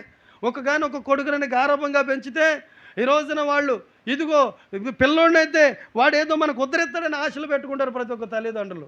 మా నాన్న ఎప్పుడు కూడా అంటూ ఉన్నాడు, వీడేదో మనల్ని ఉద్ధరిస్తాడు అనుకున్నాం, కానీ వీడు చనిపోతే వీడి దగ్గర మట్టి ఖర్చు కూడా ఉండవే. మనల్ని ఆ పంచాయతీ వాళ్ళు, మున్సిపాలిటీలో ఎవడో కూడా తీసుకెళ్ళి మనల్ని అళి చేయటమే కానీ వీడు చేయడు. రేయి మొగులు వీడు తాగి వీడు తిరగటమే కానీ ఇదిగో వీడి ద్వారా మనకు ఉపయోగం లేదని ఎన్నోసార్లు నా తల్లిదండ్రులు దుఃఖపడినటువంటి దినాలు ఉన్నాయి. ఈ వాక్యం ఏంటన్నా ప్రియ దేవుని బిడ్డలారా, యవ్వన ప్రాయంలోనే మోషేను వెంబడించే అనుభవంలో అక్కడ ఉన్నటువంటి యెహోషువను మనం గమనించాలి. ఈ రోజున నీవు వెంబడించే అనుభవంలో లేకపోతే, ఈ రోజున దేవుని విషయంలో నువ్వు బాధ్యత కలిగి లేకపోతే, నీకు దేవుడు ఇవ్వాలనుకున్న ధన్యత, నీ బిడ్డలకు ఇవ్వాలనుకున్న ధన్యత, నీ కుటుంబానికి ఇవ్వాలనుకున్న ధన్యత చేతులారా నువ్వే పోగొట్టుకుంటున్నావు. హల్లెలూయా. చూడండి ప్రియ దేవుని బిడ్డలారా, ఇలాగే జార్జ్ ముల్లర్ గారు అనేటువంటి ఒక భక్తుడు, ఒక సేవకుడంట, ఒక పెద్ద గ్రౌండ్లో గొప్ప సభలు పెట్టాడట. ఈ సభలు పెట్టినప్పుడు మంచి స్పీకర్ల పేరు కలిగినటువంటి మంచి స్పీకర్లని అక్కడ ప్రసంగించడానికి ఆయన పేపర్లు కొట్టించి వాల్ పోస్టర్లు వేసి మంచి ప్రసంగికులను ఏర్పాటు చేశాడంట. అయితే ఆ ప్రసంగికుడు ఈ రోజున ఈ సభల పరిస్థితులు ఎలా ఉన్నాయంటే, అక్కడ కష్టపడి పెడుతున్న సేవకులను బట్టి విశ్వాసులు వాళ్ళు ప్రయాసపడిన దాన్ని బట్టి విశ్వాసం సభలకు రావట్లా. అక్కడ ఉన్న ఫోటోలో ఉన్న మనిషిని బట్టి ఈరోజు సభలకు వస్తున్నారు. ఆ వచ్చేటువంటి స్పీకర్ మంచి పబ్లిసిటీ ఆయన ఉన్న టీవీల్లోనూ ఫోన్లో కనపడే వ్యక్తి అయితే ఈ రోజున సభలకి జనాలు తండోపతండాలుగా వస్తున్నారు. సేవకులు కూడా అట్టాగే తయారైపోయాం. చేసేదేముంది? లక్షలు ఖర్చు పెట్టి సభలు పెడుతున్నాము, మరి లక్షలు పెట్టి ఖర్చు పెట్టేటప్పుడు జనాలు వస్తే ఎవరికొకరు ఆ ఉన్నటువంటి 500 మందిలో ఎవరికన్నా ఒకళ్ళకన్నా మారుతారని ఒక ఆశతో సేవకులను కూడా వాళ్ళు కదని వీళ్ళు కదని వాళ్ళు ప్రార్థన చేసుకొని వాళ్ళ డేట్ల కోసం వెళ్ళి నాన్న తెప్పులు పడి వాళ్ళని తీసుకొచ్చి ఈ రోజున మీ ముందు నిలబెడతాం. హల్లెలూయా. చూడండి, అలాగే దేవుని సన్నిధిలో ప్రియ దేవుని బిడ్డలారా, అట్లాగే జార్జ్ ముల్లర్ గారు అనేటువంటి ఒక భక్తుడు అక్కడ ఆయన మరి అక్కడ ఒక వేరే వ్యక్తి సభలు పెట్టాడు, ఒక పాస్టర్ గారు. జనాలు తండాలుగా వస్తున్నారు, గ్రౌండ్ అంతా నిండిపోతున్నారంట. ఒక సేవకుడు రావాలి, ప్రసంగించాలి, ఆయన ప్రసంగం వినాలని వేల కొలది లక్షల మంది జనాలందరూ వచ్చేస్తే ఈ లోపల ఈ సభలు ఏర్పాటు చేసినటువంటి సేవకుడు ఫోన్లు చేస్తూ ఉంటారు. ఇప్పుడు అయ్యగారు కూడా నాకు పొద్దున్నే చేశాడు, నిన్న చేశాడు, చేశాడు, ఇందాక కూడా అయ్యగారు మీరు బయలుదేరారని. అంటే ఒక సేవకుడు ఒక ప్రార్థన అటువంటిది ఒక సభను కానీ దేనిని ఏర్పాటు చేసుకున్నప్పుడు దానికి ఎంతో ఆలోచన కలిగి ఉంటాడు, ఎంతో బాధ్యత కలిగి ఉంటాడు, టెన్షన్ పడతాడు. అనుకున్నటువంటి వ్యక్తి రాకపోతే ఈ సభ ఏమైపోద్ది, ప్రార్థన ఏమైపోద్ది అనేటువంటిది మనకే తీరు కలిగినప్పుడు, ఆరాధన పాట పాడేటప్పుడు, లేకపోతే ఆశీర్వాదం ప్రార్థన ఇచ్చేటప్పుడు, లేకపోతే పలారం పెట్టేటప్పుడు మనకు కలిగినప్పుడు మనం వస్తాం. కాదు, సేవకుడు అట్లా కాదు. ముందుగానే అన్నీ సిద్ధపరిచి ఉంచాలి. ముందుగా అన్నీ రెడీ చేసి వస్తే మనం అఫీషియల్గా వస్తాం, అఫీషియల్గా వెళ్ళిపోతాం. అయిపోయినాక అన్నీ మనం రెడీ చేసి పెడితే వస్తాం. చూడండి ప్రియ దేవుని బిడ్డలారా, వెంబడించే అనుభవంలోకి నువ్వు రావాలి. నువ్వు వెంబడించే అనుభవంలోకి నువ్వు వస్తేనే యెహోషువకు దక్కినటువంటి కృప నీకు బిడ్డలకి నీ కుటుంబానికి దక్కింది. హల్లెలూయా. వెంబడించుకోకుండా నా పాటికి నేను వచ్చాను, అయిపోయింది ఏదో చూసి వెళ్దాం అన్నట్టుగా వచ్చానని వెళ్తే దేవుడిచ్చే కృప నువ్వే పోగొట్టుకుంటావు. హల్లెలూయా. అయితే అక్కడ ఉన్నటువంటి సభకు ఫోన్లు చేస్తున్నాడు. అక్కడ మధ్యవర్తి పియ్య ఎత్తి, అయ్యగారు బయలుదేరారా అంటే, లేదు అయ్యగారు ఈరోజు రావట్లా. అదేంటి అయ్యగారు రావట్లేదేంటి? జనాలు వేల కొలది లక్షల కొలది ఆయన కొరకు ఆటోల్లో, బస్సుల్లో, కారుల్లో వచ్చారు. గ్రౌండ్ అంతా నిండిపోయింది. ఇప్పుడు రావట్లేదు. అయ్యా సడన్గా అయ్యగారికి ఫీవర్ వచ్చేసింది, రావట్లేదు అనగానే సభలో పెట్టినటువంటి సేవకుడు ఒకసారి కుప్పకూలిపోయి జనాలను చూసి ఆయన వస్తాడని పాంప్లెట్లు లేపించి అందరికి పంచి ఎంతో బహిరంగంగా అదిగో ఆయన వాక్యం వినాలని ఎంత ఆసక్తి కలిగిన ప్రజల వైపు చూస్తుంటే ఏం చేయాలో అర్థం కాక కాళ్ళు చేయి ఆడక నీరు గారిపోయి ఏం చేయాలో అర్థం కాక వెంటనే ఆ స్టేజ్ వెనకమాలకి వెళ్ళి మోకాళ్ళేసి 2 చేతులు పైకెత్తి, ప్రభువా ఏంటి ఈ సభ పరిస్థితి ఏంటని వంగలర్చి ఎక్కుళ్ళు కట్టి పెద్దగా ఏడుస్తున్నాడంట. పెద్దగా ఏడుస్తున్న ఆ ఏడుపును దేవుడు ఆలకించి అప్పుడు తనతో మాట్లాడుతున్నాడంట, నా కుమారుడా ఎందుకు నువ్వు దుఃఖపడుతున్నావు? ఈ సభ విషయంలో ఈ పని నాది, నేను జరిగించుకుంటా. ఆయన రాకపోయినా ఆయన ప్లేస్లో నేను ఇంకొకరిని నేను ఏర్పాటు చేసుకొని ఉన్నాను. అతను మాట్లాడుతాడు, అతని పేరు జార్జ్ ముల్లర్ అని చెప్పాడంట. హల్లెలూయా. చూడండి, ఈ లోపల జార్జ్ ముల్లర్ గారు కూడా వచ్చారట. సభలకు వచ్చేపాటికి ఆయన బైబిల్ తీసుకొని వస్తుంటే గబాల్లో రాగానే అక్కడ పక్కన ఉదయకాలం అయిపోయినటువంటి మీటింగు అందరు తినేసి పెట్టిన డబరాలన్నీ అక్కడ పేర్చున్నాయట. డబరాలన్నీ పేర్చుంటే ఆయన ఆసక్తి కలిగి, అయ్యో మరి పొద్దున ఇదంతా కూడా నేను ఇప్పుడు వరకు కూడా 3 రోజులు సభలు జరుగుతున్నాయి, ఇప్పుడు వరకు కూడా నేను ఎక్కువ పరిచర్య కూడా చేయలేదు, ఒక ఇటు గ్లాస్ తీసి అటు కూడా పెట్టలేదు, నాకు అసలు ఇప్పుడు పరిచర్య చేసి గొప్ప ధన్యత నాకు వచ్చిందని వెంటనే ఆయన అంటే బైబిల్ పక్కన పెట్టేసి ప్యాంటు పైకి లాక్కొని చేతులు పైకి లాక్కి ఆ డబరాల దగ్గరికి వెళ్ళి అక్కడ ఉన్నటువంటి డ్రమ్ములో నీళ్ళు తీసుకొని చెత్త తీసుకొని ఇదిగో దాంట్లో నీళ్లు కొట్టి దాంట్లో తలకాయ పెట్టి ఆ పెద్ద డబరాలు రుద్దుతూ ఉన్నాడట. రుద్దుతూ ఉంటే దేవుడు తన సేవకుడికి చెప్పాడు, జార్జ్ ముల్లర్ అని నువ్వు స్టేజ్ మీదకి ఎక్కి ఆ పేరు పెట్టి పిలిస్తే అదిగో నా కుమారుడు అక్కడే ఉన్నాడు, అతను వస్తాడు, ఇదిగో నువ్వు పేరు పెట్టి పిలువు అనగానే మైకులో పిలుస్తున్నాడట. జార్జ్ ముల్లర్ గారి సభలో ఉన్నారట. ఎక్కడున్నారో దయచేసి ఒకసారి ఇదిగో స్టేజ్ దగ్గరికి రావాలి. జార్జ్ ముల్లర్ గారు ఇక్కడ సభలో ఉన్నారంట, ఎక్కడున్నారు దయచేసి ఈ స్టేజ్ దగ్గరికి రావాలని ఆ సభలు ఏర్పాటు చేసినటువంటి సేవకుడు గొంతు పెట్టి అరుస్తున్నాడంట. ఈయనేమో డబరాలో తలకాయ పెట్టి ఓరకు రుద్దుతూ ఉన్నాడట. రుద్దుతూ నీళ్లు కూడా తలకాయ తీసేపాటికి ఆ మాట వినపడిందంట, ఏమని? జార్జ్ ముల్లర్ గారు ఎక్కడున్నారు రావాలని అనేపాటికి ఇదిగో ఈయన మొఖం నిండా మెతుకులు, తన నిండా మెతుకులు, చేతుల నిండా మెతుకులు. అయితే అమ్మో ఇదేంటి నన్ను పిలుస్తున్నారు, ఆల్రెడీ ఇది అడగా పెట్టుకోకుండా ఈ డబరాలు నేను అడుగుతున్నాను, ఏదైనా నా మీద కంప్లైంట్ ఎవరన్నా ఇచ్చారా ఏంటని ఇదిగో గబగబా అదరా బెదరగా చేతులు కడిగేసుకొని అదిగో అక్కడ ఉన్న బైబిల్ తీసుకొని స్టేజ్ దగ్గరికి వెళ్ళారంట. జార్జ్ ముల్లర్ గారు ఎక్కడున్నా రావాలంటే ఈ నిలబడి, అయ్యా నేనేనయ్యా అన్నాను. నువ్వేనా? గబగబ కిందకి పరిగెత్తుకుంటూ వచ్చి ఆ ఒళ్ళంతా తడిసిపోయి ఉంటే ఆ ఎంగిలి మెతుకులన్నీ ముఖం మీద ఉంటే అవన్నీ అట్లా ఉన్నటువంటి ఆయన్ని అక్కడ ఉన్నటువంటి జార్జ్ ముల్లర్ గారిని ఆ సభలు ఏర్పడే సేవకుడు గట్టిగా వాటేసుకొని, ప్రభు చూపించింది నిన్నే, ప్రభు నాతో మాట్లాడింది నీ గురించే, ఈ రోజున వాక్యాన్ని బోధించేది నీవే, ఎంతో గొప్ప సేవకుడు వచ్చి వాక్యం బోధిస్తాడని పేపర్లు వేసి అనౌన్స్మెంట్లు చేసి నానా గందరగోళం చేశావు, కానీ ఈ సమయానికి ఆయన రాలా.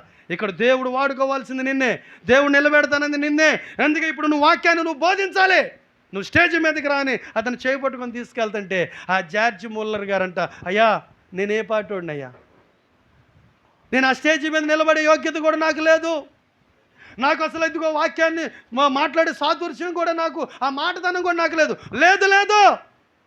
దేవుడు నీ పేరే చెప్పాడు, దేవుడు ఈ రోజున ఈ లక్షల మందిలో వాక్యాన్ని బోధించాల్సింది నువ్వే అని దేవుడు నాకు చెప్పాడు, నువ్వే చెప్పాలని. కానీ వెంటనే ఆ మెతుకులైన దులుపుకొని మైకు తీసుకొని వాక్యం చెప్పటం ప్రారంభించాడట. హల్లెలూయా. వాక్యం చెప్పడం ప్రారంభిస్తే ఆ లక్షల మందిలో అప్పటికప్పుడే పశ్చాత్తాపడి కొన్ని వేల మంది దేవునికి తన హృదయాన్ని సమర్పించుకొని మారు మనసు బాప్తిసం పొందారట. హల్లెలూయా. చూడండి ప్రియ దేవుని బిడ్డలారా, దేవుడు అనుభవించే దేవుని వెంబడించి దైవ సేవకులు వెంబడించే అనుభవం నువ్వు లేకపోతే ఎక్కడో అంట్లు కడుక్కుందాం, డబరాలు కడుక్కుందాం, ఏదైనా దేవుడు చిన్న పని చేద్దాంలని ఆశపడ్డాడు, చిన్న పని అనుకున్నాడు, దేవుడు పెద్ద పని ఇచ్చేశాడు. హల్లెలూయా. నువ్వు చేసేది చిన్నది అవ్వచ్చు, అది దేవుని పని. అది పెద్దగా నిన్ను, విలువలేనటువంటి నిన్ను, విలువలేని నీ కుటుంబాన్ని, విలువలేనటువంటి నీ బిడ్డల్ని, ఇదిగో ఎన్నికలేనటువంటి నీ కుటుంబాన్ని ఒక ప్రత్యేకంగా నా దేవుడు ఎత్తి పడతాడు. హల్లెలూయా. ఈ ఉపవాస ప్రార్థనలు అది జరుగును గాక. ఆమేన్. ప్రియ దేవుని బిడ్డలారా, చూడండి, అట్లాగే ఇక్కడ ఎందుకు మోషే పరిచారకుడు యెహోషువ అని రాయబడి ఉంది అంటే, మోషేను ఎప్పటికప్పుడు వెంబడిస్తున్న అనుభవంలో ఉన్నాడు. మోషేను ఎప్పటికప్పుడు తను చేస్తున్నటువంటి ప్రతి ఒక్క పనిలో తను కూడా పరిచారకుడిగా ఉన్నాడు. హల్లెలూయా. బైబిల్ లేఖనంలో కూడా భక్తులు ఏలియాను వెంబడించినటువంటి ఎలీషా గురించి మీకు తెలుసు కదా. అక్కడ రాయబడి ఉంటుంది, ఏలియా చేతి మీద ఎలీషా నీళ్లు పోసేవాడని. అలాంటి వ్యక్తి ఏలియా 7 కార్యాలు చేస్తే ఎలీషా 14 కార్యాలు చేశాడు. హల్లెలూయా. ఎందుకని? ఎందుకంటే 2 అంతల ఆత్మను పొందుకున్నాడు. చూడండి ప్రియా దేవుని బిడ్డలారా, దేవుని సన్నిధిలో వెంబడించే అనుభవంలో నువ్వు ఉన్నట్లయితే, పౌలు గారిని వెంబడించినటువంటి యవనస్తుడు తిమోతి గురించి యవన ప్రాయంలోనే ఎంత సేవ పరిచర్య చేస్తున్నట్టుగా బైబిల్లో మనం చదువుకుంటాం. బైబిల్ లేఖనంలో చూసుకుంటే ప్రియా దేవుని బిడ్డలారా, వెంబడించినటువంటి వారు అనేక విధాలుగా వాళ్ళు ఒక ప్రత్యేకంగా బైబిల్ లేఖనంలో వారి గురించి దేవుడు రాసి పెట్టుంచాడు. ఈ రోజున నీ కుటుంబం గురించి, నీ బిడ్డల గురించి కూడా రేపు రాబోతున్న తరం చెప్పుకునే రీతిగా నా దేవుడు ఉంచబోతున్నాడు. ఆమేన్. హల్లెలూయా. అయితే ప్రియ దేవుని బిడ్డలారా, మొట్టమొదటిగా నీ ఉపవాస ప్రార్థనలో సేవకురాళ్లను, సంఘాన్ని, సంఘ పనుల్లో నువ్వు వెంబడించేటువంటి బాధ్యత కలిగినటువంటి ఒక ఆత్మీయ బిడ్డగా నువ్వు ఉండునుగాక. ఆమేన్. అలాగే రెండవ మాట చూద్దాం. ఇదే యెహోషువ గ్రంథము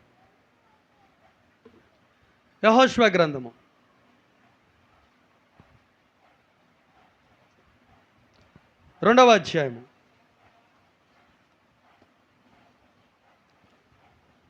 17వ వచనం చదవండి.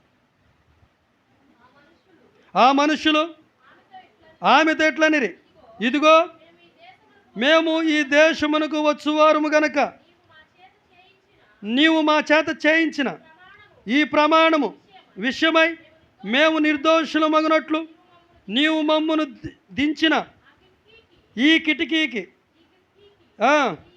ఈ ఎర్రని దారమును కట్టి నీ తండ్రిని, నీ తల్లిని, నీ అన్నదమ్ములను, నీ తండ్రి ఇంటి వారందరిని నీ ఇంట చేర్చుకొనుము. నీ ఇంటి ద్వారములో నుండి ఎలుపలికి వచ్చువాడు తాను ప్రాణమునకు తానే ఉత్తరవాది. మేము నిర్దోషులు మగునట్లు అయితే నీ యొద్ద, నీ ఇంటనున్న ఎవనికే గాని ఏ అపాయము తగిలిన ఎడల వానికి మేమే ఉత్తరవాదములము. హల్లెలూయా. చూడండి ప్రియ దేవుని బిడ్డలారా, ఇక్కడ మొట్టమొదటిగా మోషే తర్వాత తన బిడ్డలని వాగ్దాన భూమి అయినటువంటి కానాను దేశాన్ని నడిపించడానికి మోషే తర్వాత దేవుడు యెహోషువకి ఆ పని భారాన్ని, ఆ నాయకత్వాన్ని దేవుడు అప్పగించాడు. హల్లెలూయా. ఇప్పుడు యెరికో పట్టణం మీదుగా వీళ్ళు వెళ్ళాలి. ఈ యెరికో పట్టణం మీదుగా వెళ్ళడానికి ఇంతకు ముందు వేగుల వారిని అనేటువంటి వారిని ముందుగా పంపించేవాళ్ళు. వేగుల వారు అనగా గూఢాచారులు. అంటే అక్కడ జరగబోయేటువంటిది, ఇప్పుడు పెళ్లి సంబంధాలు చూస్తున్నాం అనుకోండి, చూస్తుంటే మనం ఏం చేస్తాం, అసలు ఇళ్ళ పక్కన వాళ్ళు అసలు వాళ్ళు ఎలాంటి వాళ్ళు, పెళ్లి కొడుకు మంచోడేనా, ఏమైనా అలవాట్లు ఉండయా, అసలు ఎట్ట వాళ్ళ కుటుంబం ఏంటి, వెనక మళ్ళీ 3 తరాలు 4 తరాలు ఇవన్నీ చూస్తారు కదా, చేస్తారు కదా, ఇన్ఫర్మేషన్ అంతా లాగుతారు కదా. అలాగే ఇక్కడ ఇశ్రాయేలు ప్రయాణం చేస్తున్నటువంటి ఆ మార్గం మధ్యలో యెరికో పట్టణంలో ఉన్నటువంటి ఆ ప్రజలు ఎలాంటి వారు, వారిని మనము యుద్ధం చేసి గెలిచి ఆ ప్రాంతం నుంచి మనం వెళ్ళగలమా, ఇటువంటి ఆలోచన కలిగి యెహోషువ వేగుల వారిని ఇద్దరిని పంపిస్తాడు. ఇద్దరిని పంపించినప్పుడు అక్కడ జరిగినటువంటిది ఏంటంటే, వారు వచ్చారు అనేటువంటి ఆ యెరికో పట్టణంలో ఉన్నటువంటి రాజు ముందుగానే గమనించేసి, ఇదిగో వారు ఎక్కడున్నారో వాళ్ళు వెతికి పట్టుకొని రండి అని అక్కడ ఉన్నటువంటి భటులను పంపించినప్పుడు, ఆ యెరికో పట్టణపు ఆ గోడ మీదే నివాసం ఉంటున్నటువంటి ఒక స్త్రీ ఉంది. ఆమె పేరు రాహాబ్ అనేటువంటి వేశ్య. అక్కడ రాయబడి ఉంటుంది రాహాబ్ అనేటువంటి వేశ్య అని. అక్కడ ఆమె ఆ గోడ మీదే ఇల్లు కట్టుకొని, ఇదిగో ఆమె నివాసం ఉంటున్నటువంటి ఆ స్థితిలో ఇంతకు మునుపు ఎవరైనా ఏరే ప్రాంతం నుంచి ఇంకొక ప్రాంతం వెళ్ళినప్పుడు సత్రాల్లోనో లేకపోతే ఇలాంటి గుడారాల్లోనో వాళ్ళు రెస్ట్ తీసుకొని ఇప్పుడు ఏదైనా దూర ప్రాంతం ఇప్పుడంటే హోటల్స్, లాడ్జీలు ఇలాంటి ప్రాంతాల్లో, ఇటువరకు అట్లా కాదు, సత్రాల్లో. ఇప్పుడు మనకు కూడా ఇక్కడ ఒక సత్రం ఉంది కదా, ఇంతకుముందు మేము చిన్నప్పుడు వెళ్తూ ఉంటే ఆ నేరేడు చెట్టు ఒకటి ఉండేది, అక్కడ ఒక బావి ఒకటి ఉండేది. మరి అక్కడ సత్రం ఇప్పుడంటే మరి అంతా కూడా మరి ఎందుకు అట్లా పరిస్థితులు మారిపోయినది, అంతా తీసేశారు, అంతా ఫినిషింగ్ వేసేసారు. ఏదైనా దూర ప్రాంతం నుంచి ఇంతకుముందు కాలినడక మీద వెళ్ళేవాళ్ళు అంట పెద్దోళ్ళు. వెళ్ళి అక్కడికి వెళ్ళి సేద తీర్చుకొని ఆ బావిలో నీళ్లు కలిసి తోడుకొని దాహం అయితే తాగేవాళ్ళట. ఇంతకుముందు ఆ సత్రాలు అలాగా ఏదన్నా ఇలాగ సేద తీర్చుకోవడానికి అలాంటివి ఉండేవి. అట్లాగే ఇక్కడ ఈ వేశ్య గృహంలో మరి అక్కడ అంతకుముందు ఆ గృహాలను కూడా సందర్శించేవారే బహుశా. ఈ వేగుల వారు అక్కడికి వెళ్ళి మరి వచ్చినటువంటి సంగతి అక్కడ తెలుసుకున్న వాళ్ళు వస్తే, ఈమె ఈ రాహబ్ అనేటువంటి వేసి ఏం చేస్తుందయ్యా అంటే, వచ్చినటువంటి ఈ వేగుల వారిని మిద్దు మీదకి తీసుకువెళ్ళి జనప కట్టలేసి వాళ్ళ ఇద్దరిని కూడా దాచిపెట్టేస్తుంది. ఇదంతా కూడా పైన రాయబడి ఉంటుంది. ప్రియా దేవుని బిడ్డలారా, వారు వచ్చిన తర్వాత, వారిని దాచేసిన తర్వాత వాళ్ళు వచ్చి అడిగినప్పుడు వచ్చిన మాట నిజమే, వాళ్ళు ఇదిగో ఈ తిన్నన్న దారిని ఇటు వెళ్ళారని వాళ్ళకి అబద్ధం చెప్పి వాళ్ళు పంపించిన తర్వాత వీళ్ళు వెళ్ళేటప్పుడు అప్పుడు అడుగుతుంది, ప్రమాణం చేయించుకుంటుంది. ఏమనంటే, ఇదిగో పైన రాయబడి ఉంటుంది, పైన ఆకాశం అందే కానీ కింద భూమి అందే కానీ మీ అటువంటి దేవుడు లేడు. ఎర్ర సముద్రాన్ని 2 పాయలు చేసి తన ప్రజలకు స్వేచ్ఛగా నడిపించినటువంటి గొప్ప వ్యక్తి మీ దేవుడు, సృష్టికర్తని ఆమె సాక్ష్యం చెప్పి, ఇదిగో వీరిరువురిని కూడా అడుగుతుంది, ఇదిగో మీ దేవుడు ఈ పట్టణాన్ని మీకు అప్పగించబోతున్నాడు. హల్లెలూయా! ఈ పట్టణాన్ని మీకు అప్పగించబోతున్నాడు. ఈ రోజున ప్రియ దేవుని బిడ్డలారా, ప్రద్దాకులు రేయింబోగులు ప్రార్థనలు ఉండి మనం చెప్పలేకపోతున్నాం సాక్ష్యాలు. ఈ రోజున బయట టీవీలోనూ ఫోనుల్లోనూ విన్నటువంటి వారు దేవుడు గొప్పదనం గురించి సాక్ష్యాలు చెబుతున్నారు. ఇక్కడ ఎవరు దేవుని గురించి సాక్ష్యం చెబుతుంది అంటే, ఒక వేశ్య అనేటువంటి ఒక స్త్రీ, పాపపు జీవితంలో ఉన్నటువంటి రాహాబ్ అనేటువంటి ఆ స్త్రీ చెప్తుంది. ఏమని? ఇదిగో ఈ దేశాన్ని, పట్టణాన్ని మీకు దేవుడు అప్పగించబోతున్నాడు. హల్లెలూయా! అయితే ఆమె ఒక ప్రమాణం చేయించుకుంటుంది.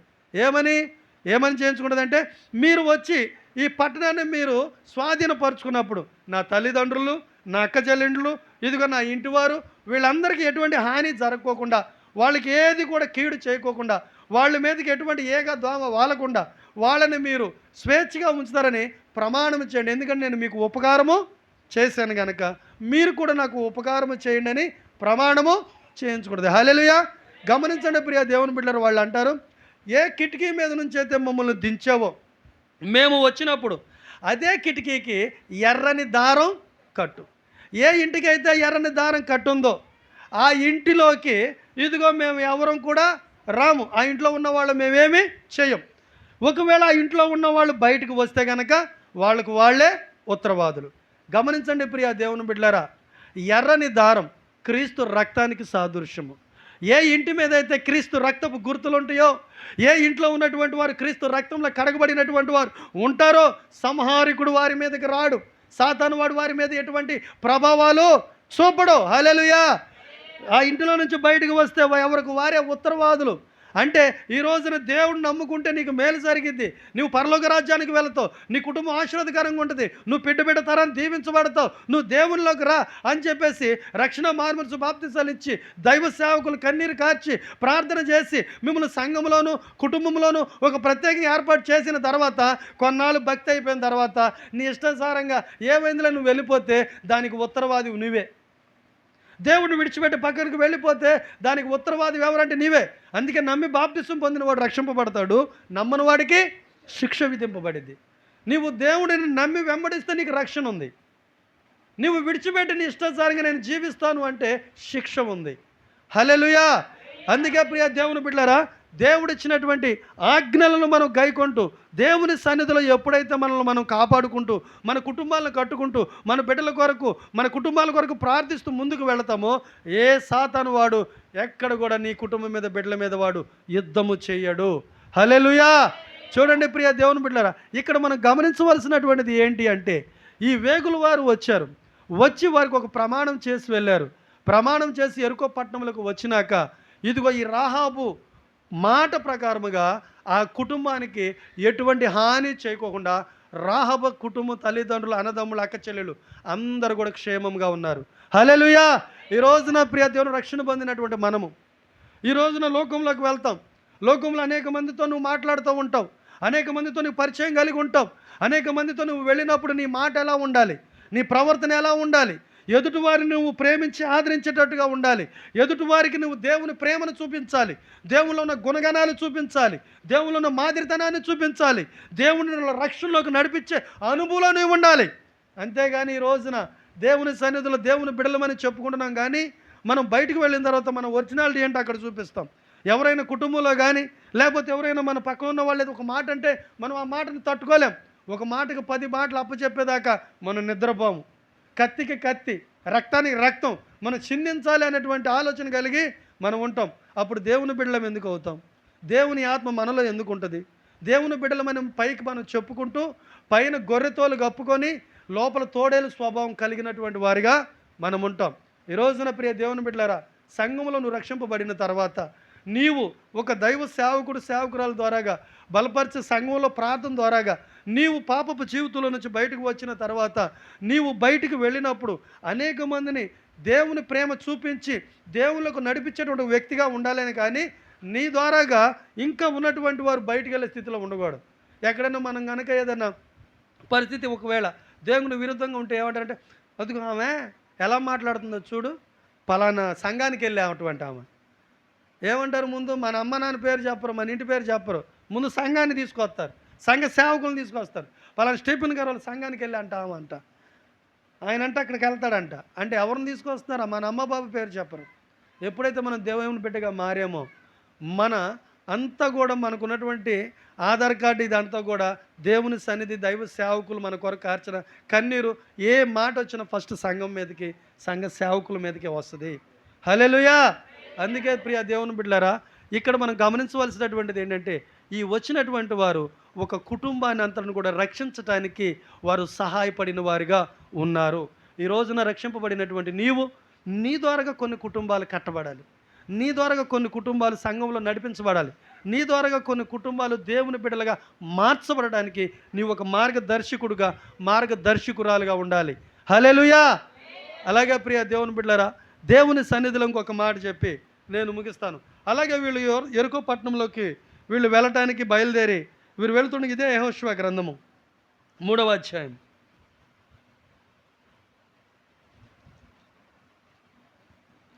ఇదే యెహోషువ గ్రంథము 3వ అధ్యాయము 13వ వచనం చదవండి. సర్వలోకనాథుడగు యెహోవా నిబంధన మందసమును మోయు యాజకుల అరికాళ్ళు యొర్దాను నీళ్లను ముట్టగానే యొర్దాను నీళ్లు అనగా యెహోవా నుండి పారు, ఎగువ నుండి పారు నీళ్లు ఆపబడి ఒక రాశిగా నిలిచెను. హల్లెలూయా. అంతే. మళ్ళీ పైన చదువమ్మా, 3వ అధ్యాయము 5వ వచనం చదువు. మరియు యెహోషువ రేపు యెహోవా మీ మధ్య అద్భుత కార్యములను చేయును గనుక మిమ్ములను మీరు పరిశుద్ధపరచుకొనుడని జనులకు ఆజ్ఞ ఇచ్చెను. హల్లెలూయా. చూడండి ప్రియ దేవుని బిడ్డలారా, ఇక్కడ యెహోషువ ఆ యెరికో పట్టణంలోకి వెళుతుండగా వాళ్ళతో చెబుతున్న మాట ఏంటంటే, యెహోవా మీ మధ్య ఒక అద్భుత కార్యములు చేయును, మిమ్ములను మీరు పరిశుద్ధపరచుకొనుడి. చూడండి, రేపు మరి సభలలో మీరు చేసే 7 రోజుల ఉపవాస ప్రార్థన ద్వారాగా మన గ్రామంలోనే ఒక అద్భుత కార్యాలు దేవుడు చేయునుగాక. ఆ సభల ద్వారాగా దెయ్యాలు వెళ్ళిపోవునుగాక, ఆ సభల ద్వారా రోగులు స్వస్థతలు జరుగునుగాక, ఆ సభల ద్వారా గర్భఫలాలు కలుగునుగాక, ఆ సభలు త్రాగుబోతులు, తిరుగుబోతులు, దొంగలు, దూషకులు, నరహంతకులు మారునుగాక. ప్రతి ఒక్కరు పశ్చాత్తాపడి దేవుని సన్నిధికి వచ్చునుగాక. దేవుని సన్నిధిలో తప్పిపోయిన ప్రతి ఒక్క బిడ్డ మరలా సంఘములో మందలోకి వచ్చునుగాక. దేవుడు అద్భుత కార్యాలు తన నామములో సభల ద్వారా 7 రోజుల ఉపవాస ప్రార్థనల ద్వారాగా జరిగించునుగాక. ఆమేన్. చూడండి ప్రియ దేవుని బిడ్డలారా, ఇక్కడ దేవుని సన్నిధిలో ఇక్కడ చెబుతున్న మాట, రేపు మీ మధ్యలో దేవుడు ఒక అద్భుత కార్యములు చేస్తున్నాడు, మిమ్మల్ని మీరు పరిశుద్ధపరచుకోండి. ఈ రోజున మనము ఉపవాసము ఎందుకు ఉంటారు? ఋషులైతే ఉపవాసము తపస్సు చేస్తారు. వాళ్ళు ఋషులు ఏం చేస్తారు? తపస్సులు చేస్తారు. రాజకీయ నాయకులు ఏం చేస్తారు? రాజకీయ నాయకులు నిరాహార దీక్షలు చేస్తారు. అలాగే మరి మనకున్నటువంటి విశ్వాసులు ఏం చేస్తారు? ఉపవాసాలు ఉంటారు. ఉపవాసం ఎందుకుంటారు అంటే మన ఆత్మను బలపరుచుకోవడానికి, కొంతమంది కొన్ని అవసరతలు తీర్చుకోవడానికి, కొంతమంది దేవునిలో పరిశుద్ధపరచబడడానికి ఉపవాసాలు ఉంటారు. ఈ రోజున ప్రియ దేవుని బిడ్డలారా, నీ ఉంటున్నటువంటి ఉపవాసము నీ కుటుంబానికి, నీ సంఘానికి, రేపు జరగబోతున్నటువంటి సభలకు అనేక విధాలుగా దేవుడు ఒక అద్భుతమైన కార్యాలు చేయునుగాక. హల్లెలూయా. చూడండి ప్రియ దేవుని బిడ్డలారా, వీళ్ళు ఇదిగో ఆ యెరికో పట్టణానికి వెళ్ళకముందు యోర్దాను నది వీళ్ళకి ఎదురుగా ఉంది. ఈ యోర్దాను నది ఎదురుగా ఉన్నప్పుడు ఇక్కడ యోర్దాను నది దాటడానికి ప్రార్థనా మందసాన్ని యాజకులు ఎత్తుకొని భుజాన పెట్టుకొని మోస్తున్నారు. ప్రియ దేవుని బిడ్డలారా, ప్రార్థనా మందసము అనగా యేసుక్రీస్తు ప్రభుల వారికి సాదృశ్యముగా ఉన్నది. ఈ ప్రార్థన మందసములో ఏముంటాయి అంటే 10 ఆజ్ఞల పలకలు, అహరోను చేతికర్ర, మరి ఇదిగో మన్నా గొలుసు, పాత్ర. చూడండి ప్రియ దేవుని బిడ్డలారా, 10 ఆజ్ఞలు యేసుక్రీస్తు ప్రభువులో ఆజ్ఞలు ఇమిడి ఉన్నాయి. ఎక్కడ కూడా పిలాతు అంటాడు కదా, ఈయనలో నాకే దోషము కనపడట్లేదు అనగా మత్స డాగు లోపం లేనటువంటి వ్యక్తి యేసుక్రీస్తు ప్రభుల వారు ఒక్కడే. హల్లెలూయా. 10 ఆజ్ఞల పలకలకు సూచనగా ఉన్నాడు యేసుక్రీస్తు ప్రభుల వారు. అదే రీతిగా అహరోను చేతికర్ర యాజకత్వానికి సూచనగా ఉన్నది. యాజకత్వము సమాజ మందిరంలో కూర్చొని పరలోకపు రాజ్యపు తండ్రి చిత్తాన్ని అనేక మందికి బోధించినప్పుడు అనేక మంది దేవుని వైపు త్రిప్పబడ్డారు. యాజకత్వం చేసిన వాడిగా ఉన్నాడు యేసుక్రీస్తు ప్రభుల వారు. హల్లెలూయా. అదే మన్నా గొలిసే పాత్ర, మన్నా గొలిసి ఇదిగో నా శరీరము దీనిని భుజించుడి, ఇదిగో ఇది నా రక్తము దీనిని పానము చేయుడి అని ఇదిగో అక్కడ ఉన్న శిష్యులకు ఇచ్చారు. అదే రీతిగా దేవుని సన్నిధిలో ప్రియ దేవుని బిడ్డలారా, ఆయన శరీరాన్ని మనకు ఆహారంగా ఇచ్చాడు, ఆయన రక్తమును మనకు పానముగా ఇచ్చాడు. యేసుక్రీస్తు ప్రభువులో ఇవన్నీ కూడా ఇమిడి ఉన్నాయి కనుక ప్రార్థన మందసం అనేటువంటిది యేసుక్రీస్తు ప్రభుల వారికి సాదృశ్యంగా ఉన్నది. హల్లెలూయా. ప్రార్థన మందసాన్ని వాళ్ళు యాజకులు ఎత్తుకొని వెళుతుండగా ఎప్పుడైతే యోర్దాను నది మీద ఆ నీళ్లను ఎప్పుడైతే యాజకుల పాదములు తాకినాయో ఆ యోర్దాను నది నీళ్ళన్నీ కూడా ఏకరాశిగా నిలిచిపోయినాయి. హల్లెలూయా. ఇక్కడ ఉన్నటువంటి యాజకుల గురించి ఒక మాట రాయబడి ఉంటుంది, చూద్దాం. చూడండి, యాజకుల గురించి సంఖ్యాకాండము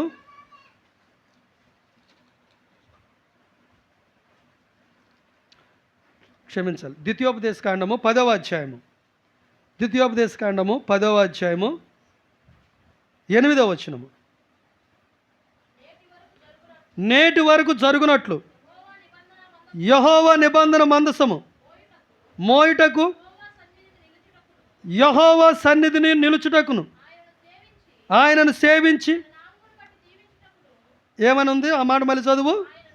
ఆయన నామమును బట్టి దీవించుటకును లేవి గోత్రపు వారిని ఆ కాలమును యెహోవా ఏర్పరచుకొనెను. కాబట్టి తమ సహోదరులతో పాటు లేవీలకు స్వాస్థ్యమునైనను పొందలేదు. మీ దేవుడైన యెహోవా వారితో చెప్పినట్టు యెహోవా వారికి స్వాస్థ్యం. హల్లెలూయా. చూడండి ప్రియ దేవుని బిడ్డలారా, ఇక్కడ లేవీలకే ప్రార్థనా మందసాన్ని మోసేటువంటి గొప్ప ధన్యతను ఇచ్చాడు. యాకోబుకు పుట్టిన 12 మంది కుమారులను 12 గోత్రాలుగా దేవుడు ఏర్పాటు చేశాడు. ఈ 12 గోత్రాలుగా ఏర్పాటు చేసినటువంటి వారికి అందరికీ స్వాస్థ్యాలు పంచారు. లేవి అనేటువంటి ఒక్కరికి మాత్రం దేవుడు స్వాస్థ్యం పంచలేదు. అయితే వీరికి ఏంటి స్వాస్థ్యము అనగా ఎందుకని వీరికి స్వాస్థ్యం పంచలేదు అంటే వీళ్ళు దేవుని ప్రార్థన మందసాన్ని మోసేటువంటి వారిగా, దేవుని సన్నిధిలో ధూపం వేసేటువంటి వారిగా, దేవుని సన్నిధిలో ఇశ్రాయేలు ప్రజల కొరకు ప్రార్థన చేసేవారిగా, వారి కొరకు ప్రతి ఒక్క విషయంలో వారి పంట పొలాల గురించి కానీ, వారి బిడ్డల గురించి కానీ, వారి కుటుంబాల గురించి కానీ ఈ లేవీలు అనేటువంటి వారు ఎప్పటికప్పుడు ప్రార్థన ధూపం వేసేటువంటి వారిగా ఉన్నారు. హల్లెలూయా. ఇదిగో అక్కడ వాళ్ళని దేవుడు ఎందుకు వీళ్ళని ఎన్నుకున్నాడు అని ఉందంటే వీళ్ళని దేవుడు దీవించడానికి ఏమని రాయబడి ఉంది, వాళ్ళు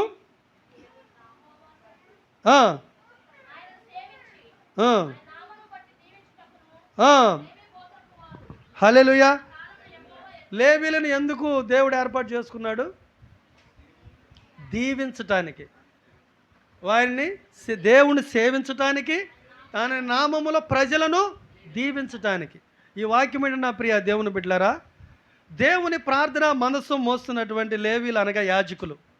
యాజకులకు స్వాస్థ్యాన్ని పంచలేదు. మరి యాజకులు బ్రతికేది ఎలా? యాజకులకు ఏ విధమైనటువంటి స్వాస్థ్యం లేకుండా వాళ్ళ జీవనోపాధి ఎట్లా అనగా, వీళ్ళు ఈ యాజకులు అనేటువంటి వారు ఇశ్రాయేలు జనాంగం గురించి వాళ్ళు ప్రార్థన ధూపం బలులు అర్పిస్తూ ఉంటారు. వారి పంట పొలాలు బాగుండాలి, వాళ్ళ కుటుంబాలు బాగుండాలి, వారి బిడ్డలు బాగుండాలి, వారి చేతి పనులు ఉద్యోగాలు సమస్తము దీవించబడాలి అని వారి కొరకు వీరి పనుల్లో ఏంటయ్యా అంటే ప్రభు దగ్గర వేడుకోవటమే ఈ లేవీలకు ఉన్నటువంటి పని. హల్లెలూయా. అయితే ప్రియ దేవుని బిడ్డలారా, అక్కడ ఇశ్రాయేలులో పండిన ప్రతి ఒక్క పంట కానీ వారికి వచ్చిన ప్రతి ఒక్క రాబడిలో కానీ దేవుని సన్నిధికి విచ్చి యాజకులైనటువంటి లేవీల దగ్గరికి విచ్చి కుటుంబాలుగా ప్రార్థన చేయించుకుంటారు. ఈ రోజున ప్రియ దేవుని బిడ్డలారా, దేవుని సన్నిధిలో మలాకీలో ఉంటుంది కదా, ఇదిగో నా సన్నిధికి మీరు ఇదిగో 10వ భాగం ఇవ్వక మీరు దొంగిలితిరి అని. దేవుని సన్నిధిలో మనము ఇవ్వవలసిన వాటిని ఇవ్వకపోతే మనం దొంగలమి అంటారు. ఈ రోజున నువ్వు పెద్ద దొంగవని దైవ సేవకులు కానీ ఎవరన్నా అంటే ఆ మాట మనం పడతామా? నేను దొంగతనం చేస్తే నువ్వు ఎక్కడ చూసావంటావు. కానీ బైబిల్ చెప్తుంది, దేవుని సన్నిధిలో నువ్వు ఇవ్వవలసినటువంటి వాటిని, నీకు వచ్చే ప్రథమ ఫలాలు, 10వ భాగాలు, మ్రొక్కుబడి సందాలు నా సన్నిధిలో నువ్వు ఇచ్చి శోధించిన ఎడల అప్పుడు ఏమైంది అంది, అక్కడ ఆకాశవాకిళ్ళు ఎప్పబడతాయి, పట్టజాలం విస్తారమైన దీవెనలు కుమ్మరింపబడతాయి, అకాల పళ్ళు రాలవు, ఇదిగో మీ ద్రాక్ష తోటలో ద్రాక్షారసం పొంగి పొరలిద్ది. ప్రియ దేవుని బిడ్డలారా, ఈ రోజున మన కొరకు కన్నీరు గారుస్తూ, మన కొరకు దివారాత్రులు పొట్టగంటుకొని, మన కొరకు సభలు కానీ మరి ఇక్కడ ఉన్న పరిచర్య కానీ అనేక విధాలుగా మన కొరకు చేస్తున్నటువంటి లేవి గోత్రాలకి స్వాస్థ్యం పంచలేదు. మరి వారందరూ పోషింపబడేది ఎట్లాగా? వారు చేసే దేవుని పనిలో ఏ విధంగా ముందుకు వెళతారు అంటే ఏదైనా పనికి వెళ్తున్నారా? లేదు. ఎవరంటే మన కొరకు ప్రార్థన చేస్తున్నటువంటి ఆ యాజకులకు వారు చేసే పనికి మనమే సహకరించాలి. హల్లెలూయా. మనమే సపోర్ట్గా నిలబడాలి.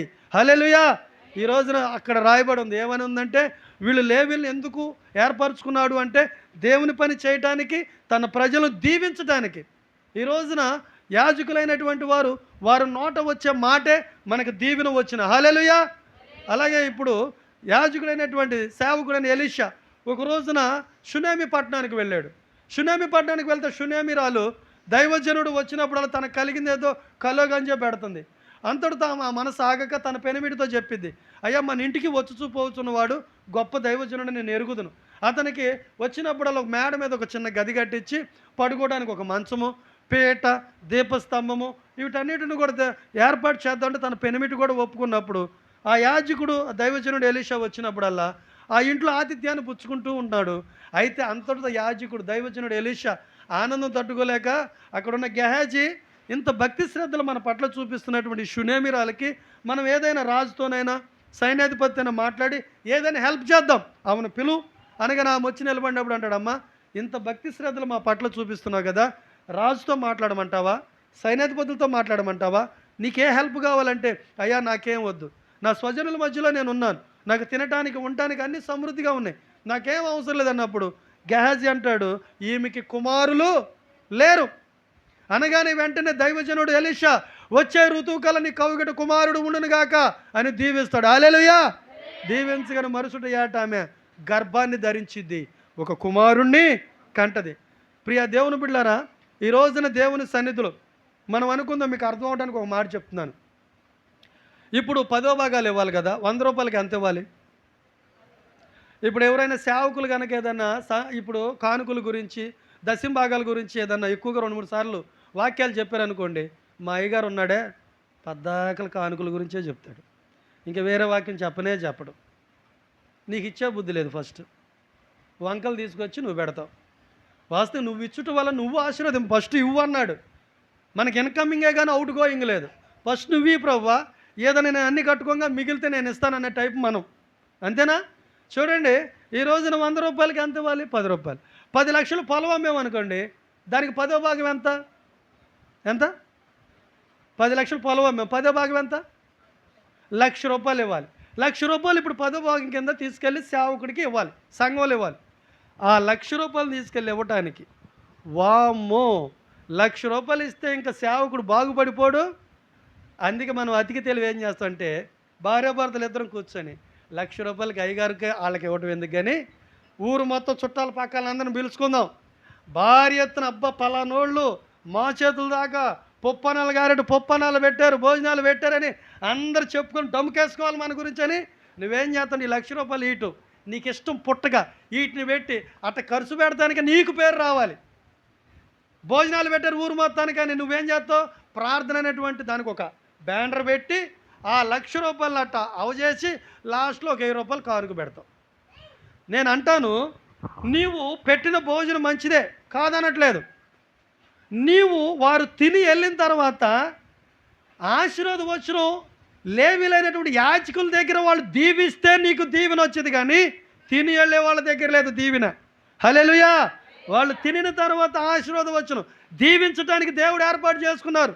వాళ్ళ నోట వచ్చే మాటే నీకు దీవెన. ప్రవక్తను చేర్చుకున్న వారు ప్రవక్త ఫలాన్ని పొందుతారు. ఈ రోజున సభలు అంటే ఎంత ఖర్చు అవుతుందో మీకు తెలుసా? సేవకులకి, అక్కడ ఉన్నటువంటి సౌండ్ సిస్టానికి, అక్కడ ఉన్నటువంటి మరి ఆర్కెస్ట్రా బృందానికి, అక్కడ వచ్చేటువంటి వారికి కనపడకుండా భోజనాలకి, వీటన్నిటికీ సేవకుడు పడేటువంటిది. ఎందుకంటే ఆల్రెడీ మేము అనుభవిస్తున్నామండి. ఏంటో ఆయన వాక్యాన్ని పిలిచాడు కదా, ఏదో ఒకటి చెప్పాలి సపోర్ట్గా. ఒకవేళ ముందుగానే ఎలాంటి ఏమైనా చెప్పారని అనుకోవద్దు.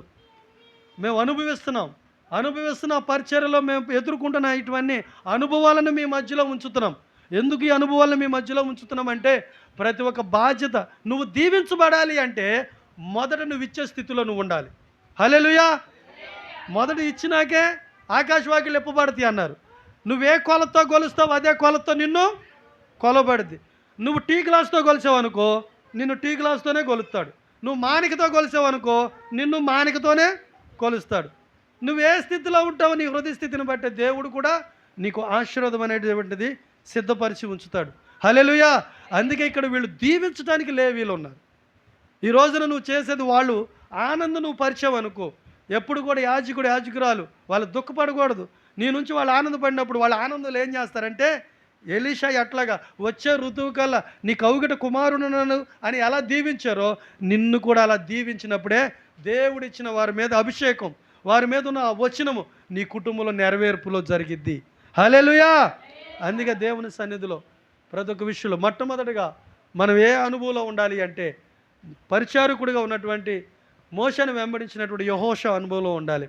అలాగే రెండోది ఏంటి అంటే, అటు రాహాబు కుటుంబాన్ని ఎలాగా వేగుల వారి ద్వారా మార్చబడ్డారో అలాగే నీవు కూడా కొన్ని కుటుంబాలని దేవుని సంఘానికి నడిపించాలి. నీ ప్రవర్తన బట్టి, నీ ఆత్మీయతను బట్టి కొన్ని కుటుంబాలు కట్టబడేటట్టుగా ఉండాలి. అట్లాగే ఒక వ్యక్తి అంట కూరగాయలు అమ్ముతున్నాడంట. ఏమని? నేతి బీరకాయలు అని కేకలేసి అమ్ముతున్నాడంట.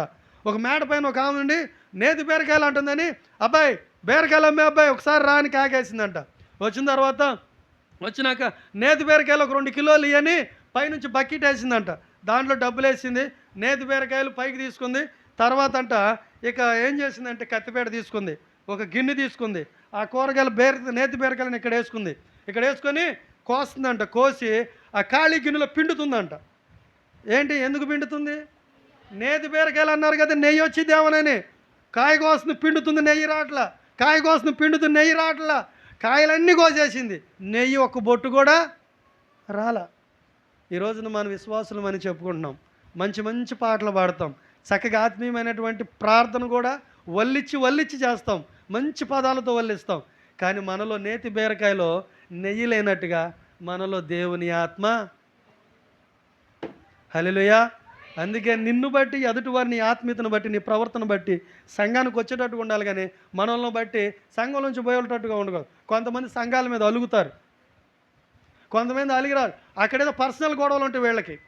ఈ పర్సనల్ గొడవలన్నీ పెట్టుకొని సంఘాలకి అట్టంది ఈయన ఎట్టన్నా నేను రాను. అక్కడ మాకు ఉండాలి, అందుకే ఆ అనుభవంతో చెబుతున్నాను. ఎక్కడ కాదు, మీరు మంచోళ్ళే, మేము రాను. ఇట్లాగే చెరువు మీద కొంగ అలిగిందంట. దేని మీద అలిగింది? చెరువు మీద కొంగ అలిగితే కొంగ క్లాసా చెరువు క్లాసా? చాలామంది సేవకుల మీద అలుగుతారు, సంఘం మీద అలుగుతారు. సంఘంలో ఉన్నటువంటి కొన్ని తీసుకొచ్చి ఈ సేవకుల మీద రుద్దుతారు, సంఘం మీద రుద్దుతారు. గమనించండి ప్రియ దేవుని బిడ్డలారా, ఈ రోజున ఈ ఉపవాస ప్రార్థనలో ఇలాంటి లోపాలు ఏమన్నా ఉంటే సరిచేసుకోండి. దేవుడు మీ మధ్యలో ఒక అద్భుత కార్యాలు చేయాలని ఈ ఉపవాస ప్రార్థనలు ఏర్పాటు చేశాడు. ఈ రోజున ఒకవేళ వెంబడించే అనుభవంలో లేవా? సంఘ సేవకుల్ని మరి సంఘాన్ని వెంబడించే అనుభవం లేకపోతే వెంబడించు. జార్జ్ ముల్లర్ గారు అక్కడ చిన్న పని చేయటానికి అక్కడ ఉన్నటువంటి ఆయన స్థితిని అక్కడ దేవుని విషయంలో చూపించాడు. ఎత్తైన స్థితిలో దేవుడు నిలబెట్టాడు. హల్లెలూయా. నీవు కూడా అటు రీతిగా ఉండి నిన్ను నీ కుటుంబాన్ని దేవుడు ఎత్తైన స్థితిలో ఉంచుతాడు. అంతేకాదు మరలా రెండో విషయం ఏంటంటే, నిన్ను బట్టి ఎదుటివారు సంఘంలోకి రావాలి, నిన్ను బట్టి బలపరచబడాలి, నిన్ను బట్టి వాళ్ళు ఆత్మీయతలు ఎదగాలి. అంతేగాని నిన్ను బట్టి వాళ్ళు విడిచిపెట్టి వెళ్ళకూడదు, తప్పిపోకూడదు. మూడోది, యాజకుడు ప్రార్థన. అక్కడ పాదాలు మోపగానే నీళ్ళన్నీ కూడా ఇదిగో ఏకరాశిగా నిలిచిపోయినాయి. సువార్త ప్రకటించే వారి పాదములు ఎంతో సుందరములై ఉన్నాయి. యాజకులైనటువంటి వారు మీ ఇంట్లో పాదాలు మోపితే మీకు ఆశీర్వాదము. యాజకుడు నోట ఎప్పుడు ఆశీర్వాద వచనమే రావాలి. ఎప్పుడు కూడా దుఃఖపడేవారిగా ఉండకూడదు. వాళ్ళు ఏ స్థితిలో ఉన్నారు ఎప్పటికప్పుడు నువ్వు కనిపెడుతూ ఉండాలి. ఏ విషయంలో ఉన్నారు బాధ్యత కలిగి ఉండాలి. ఇంటిలో పిల్లలు ఎట్లాగే తల్లిదండ్రులు పిల్లల కొరకు ఎలాగ ఆలోచన కలిగి ఉంటారు, సంఘం కొరకు, సంఘ సేవకుల కొరకు, వాళ్ళు చేసే పనుల కొరకు, వాళ్ళు చేసే పరిచర్య కొరకు మీరు కూడా భారం కలిగి ఉండాలి. అది మనకు ఆశీర్వాదం, మన బిడ్డలకు ఆశీర్వాదం. ఎప్పుడైనా గుర్తుపెట్టుకోండి. నాకెందుకులు అని చెప్పేసి కృపావరాలు అనేకములు.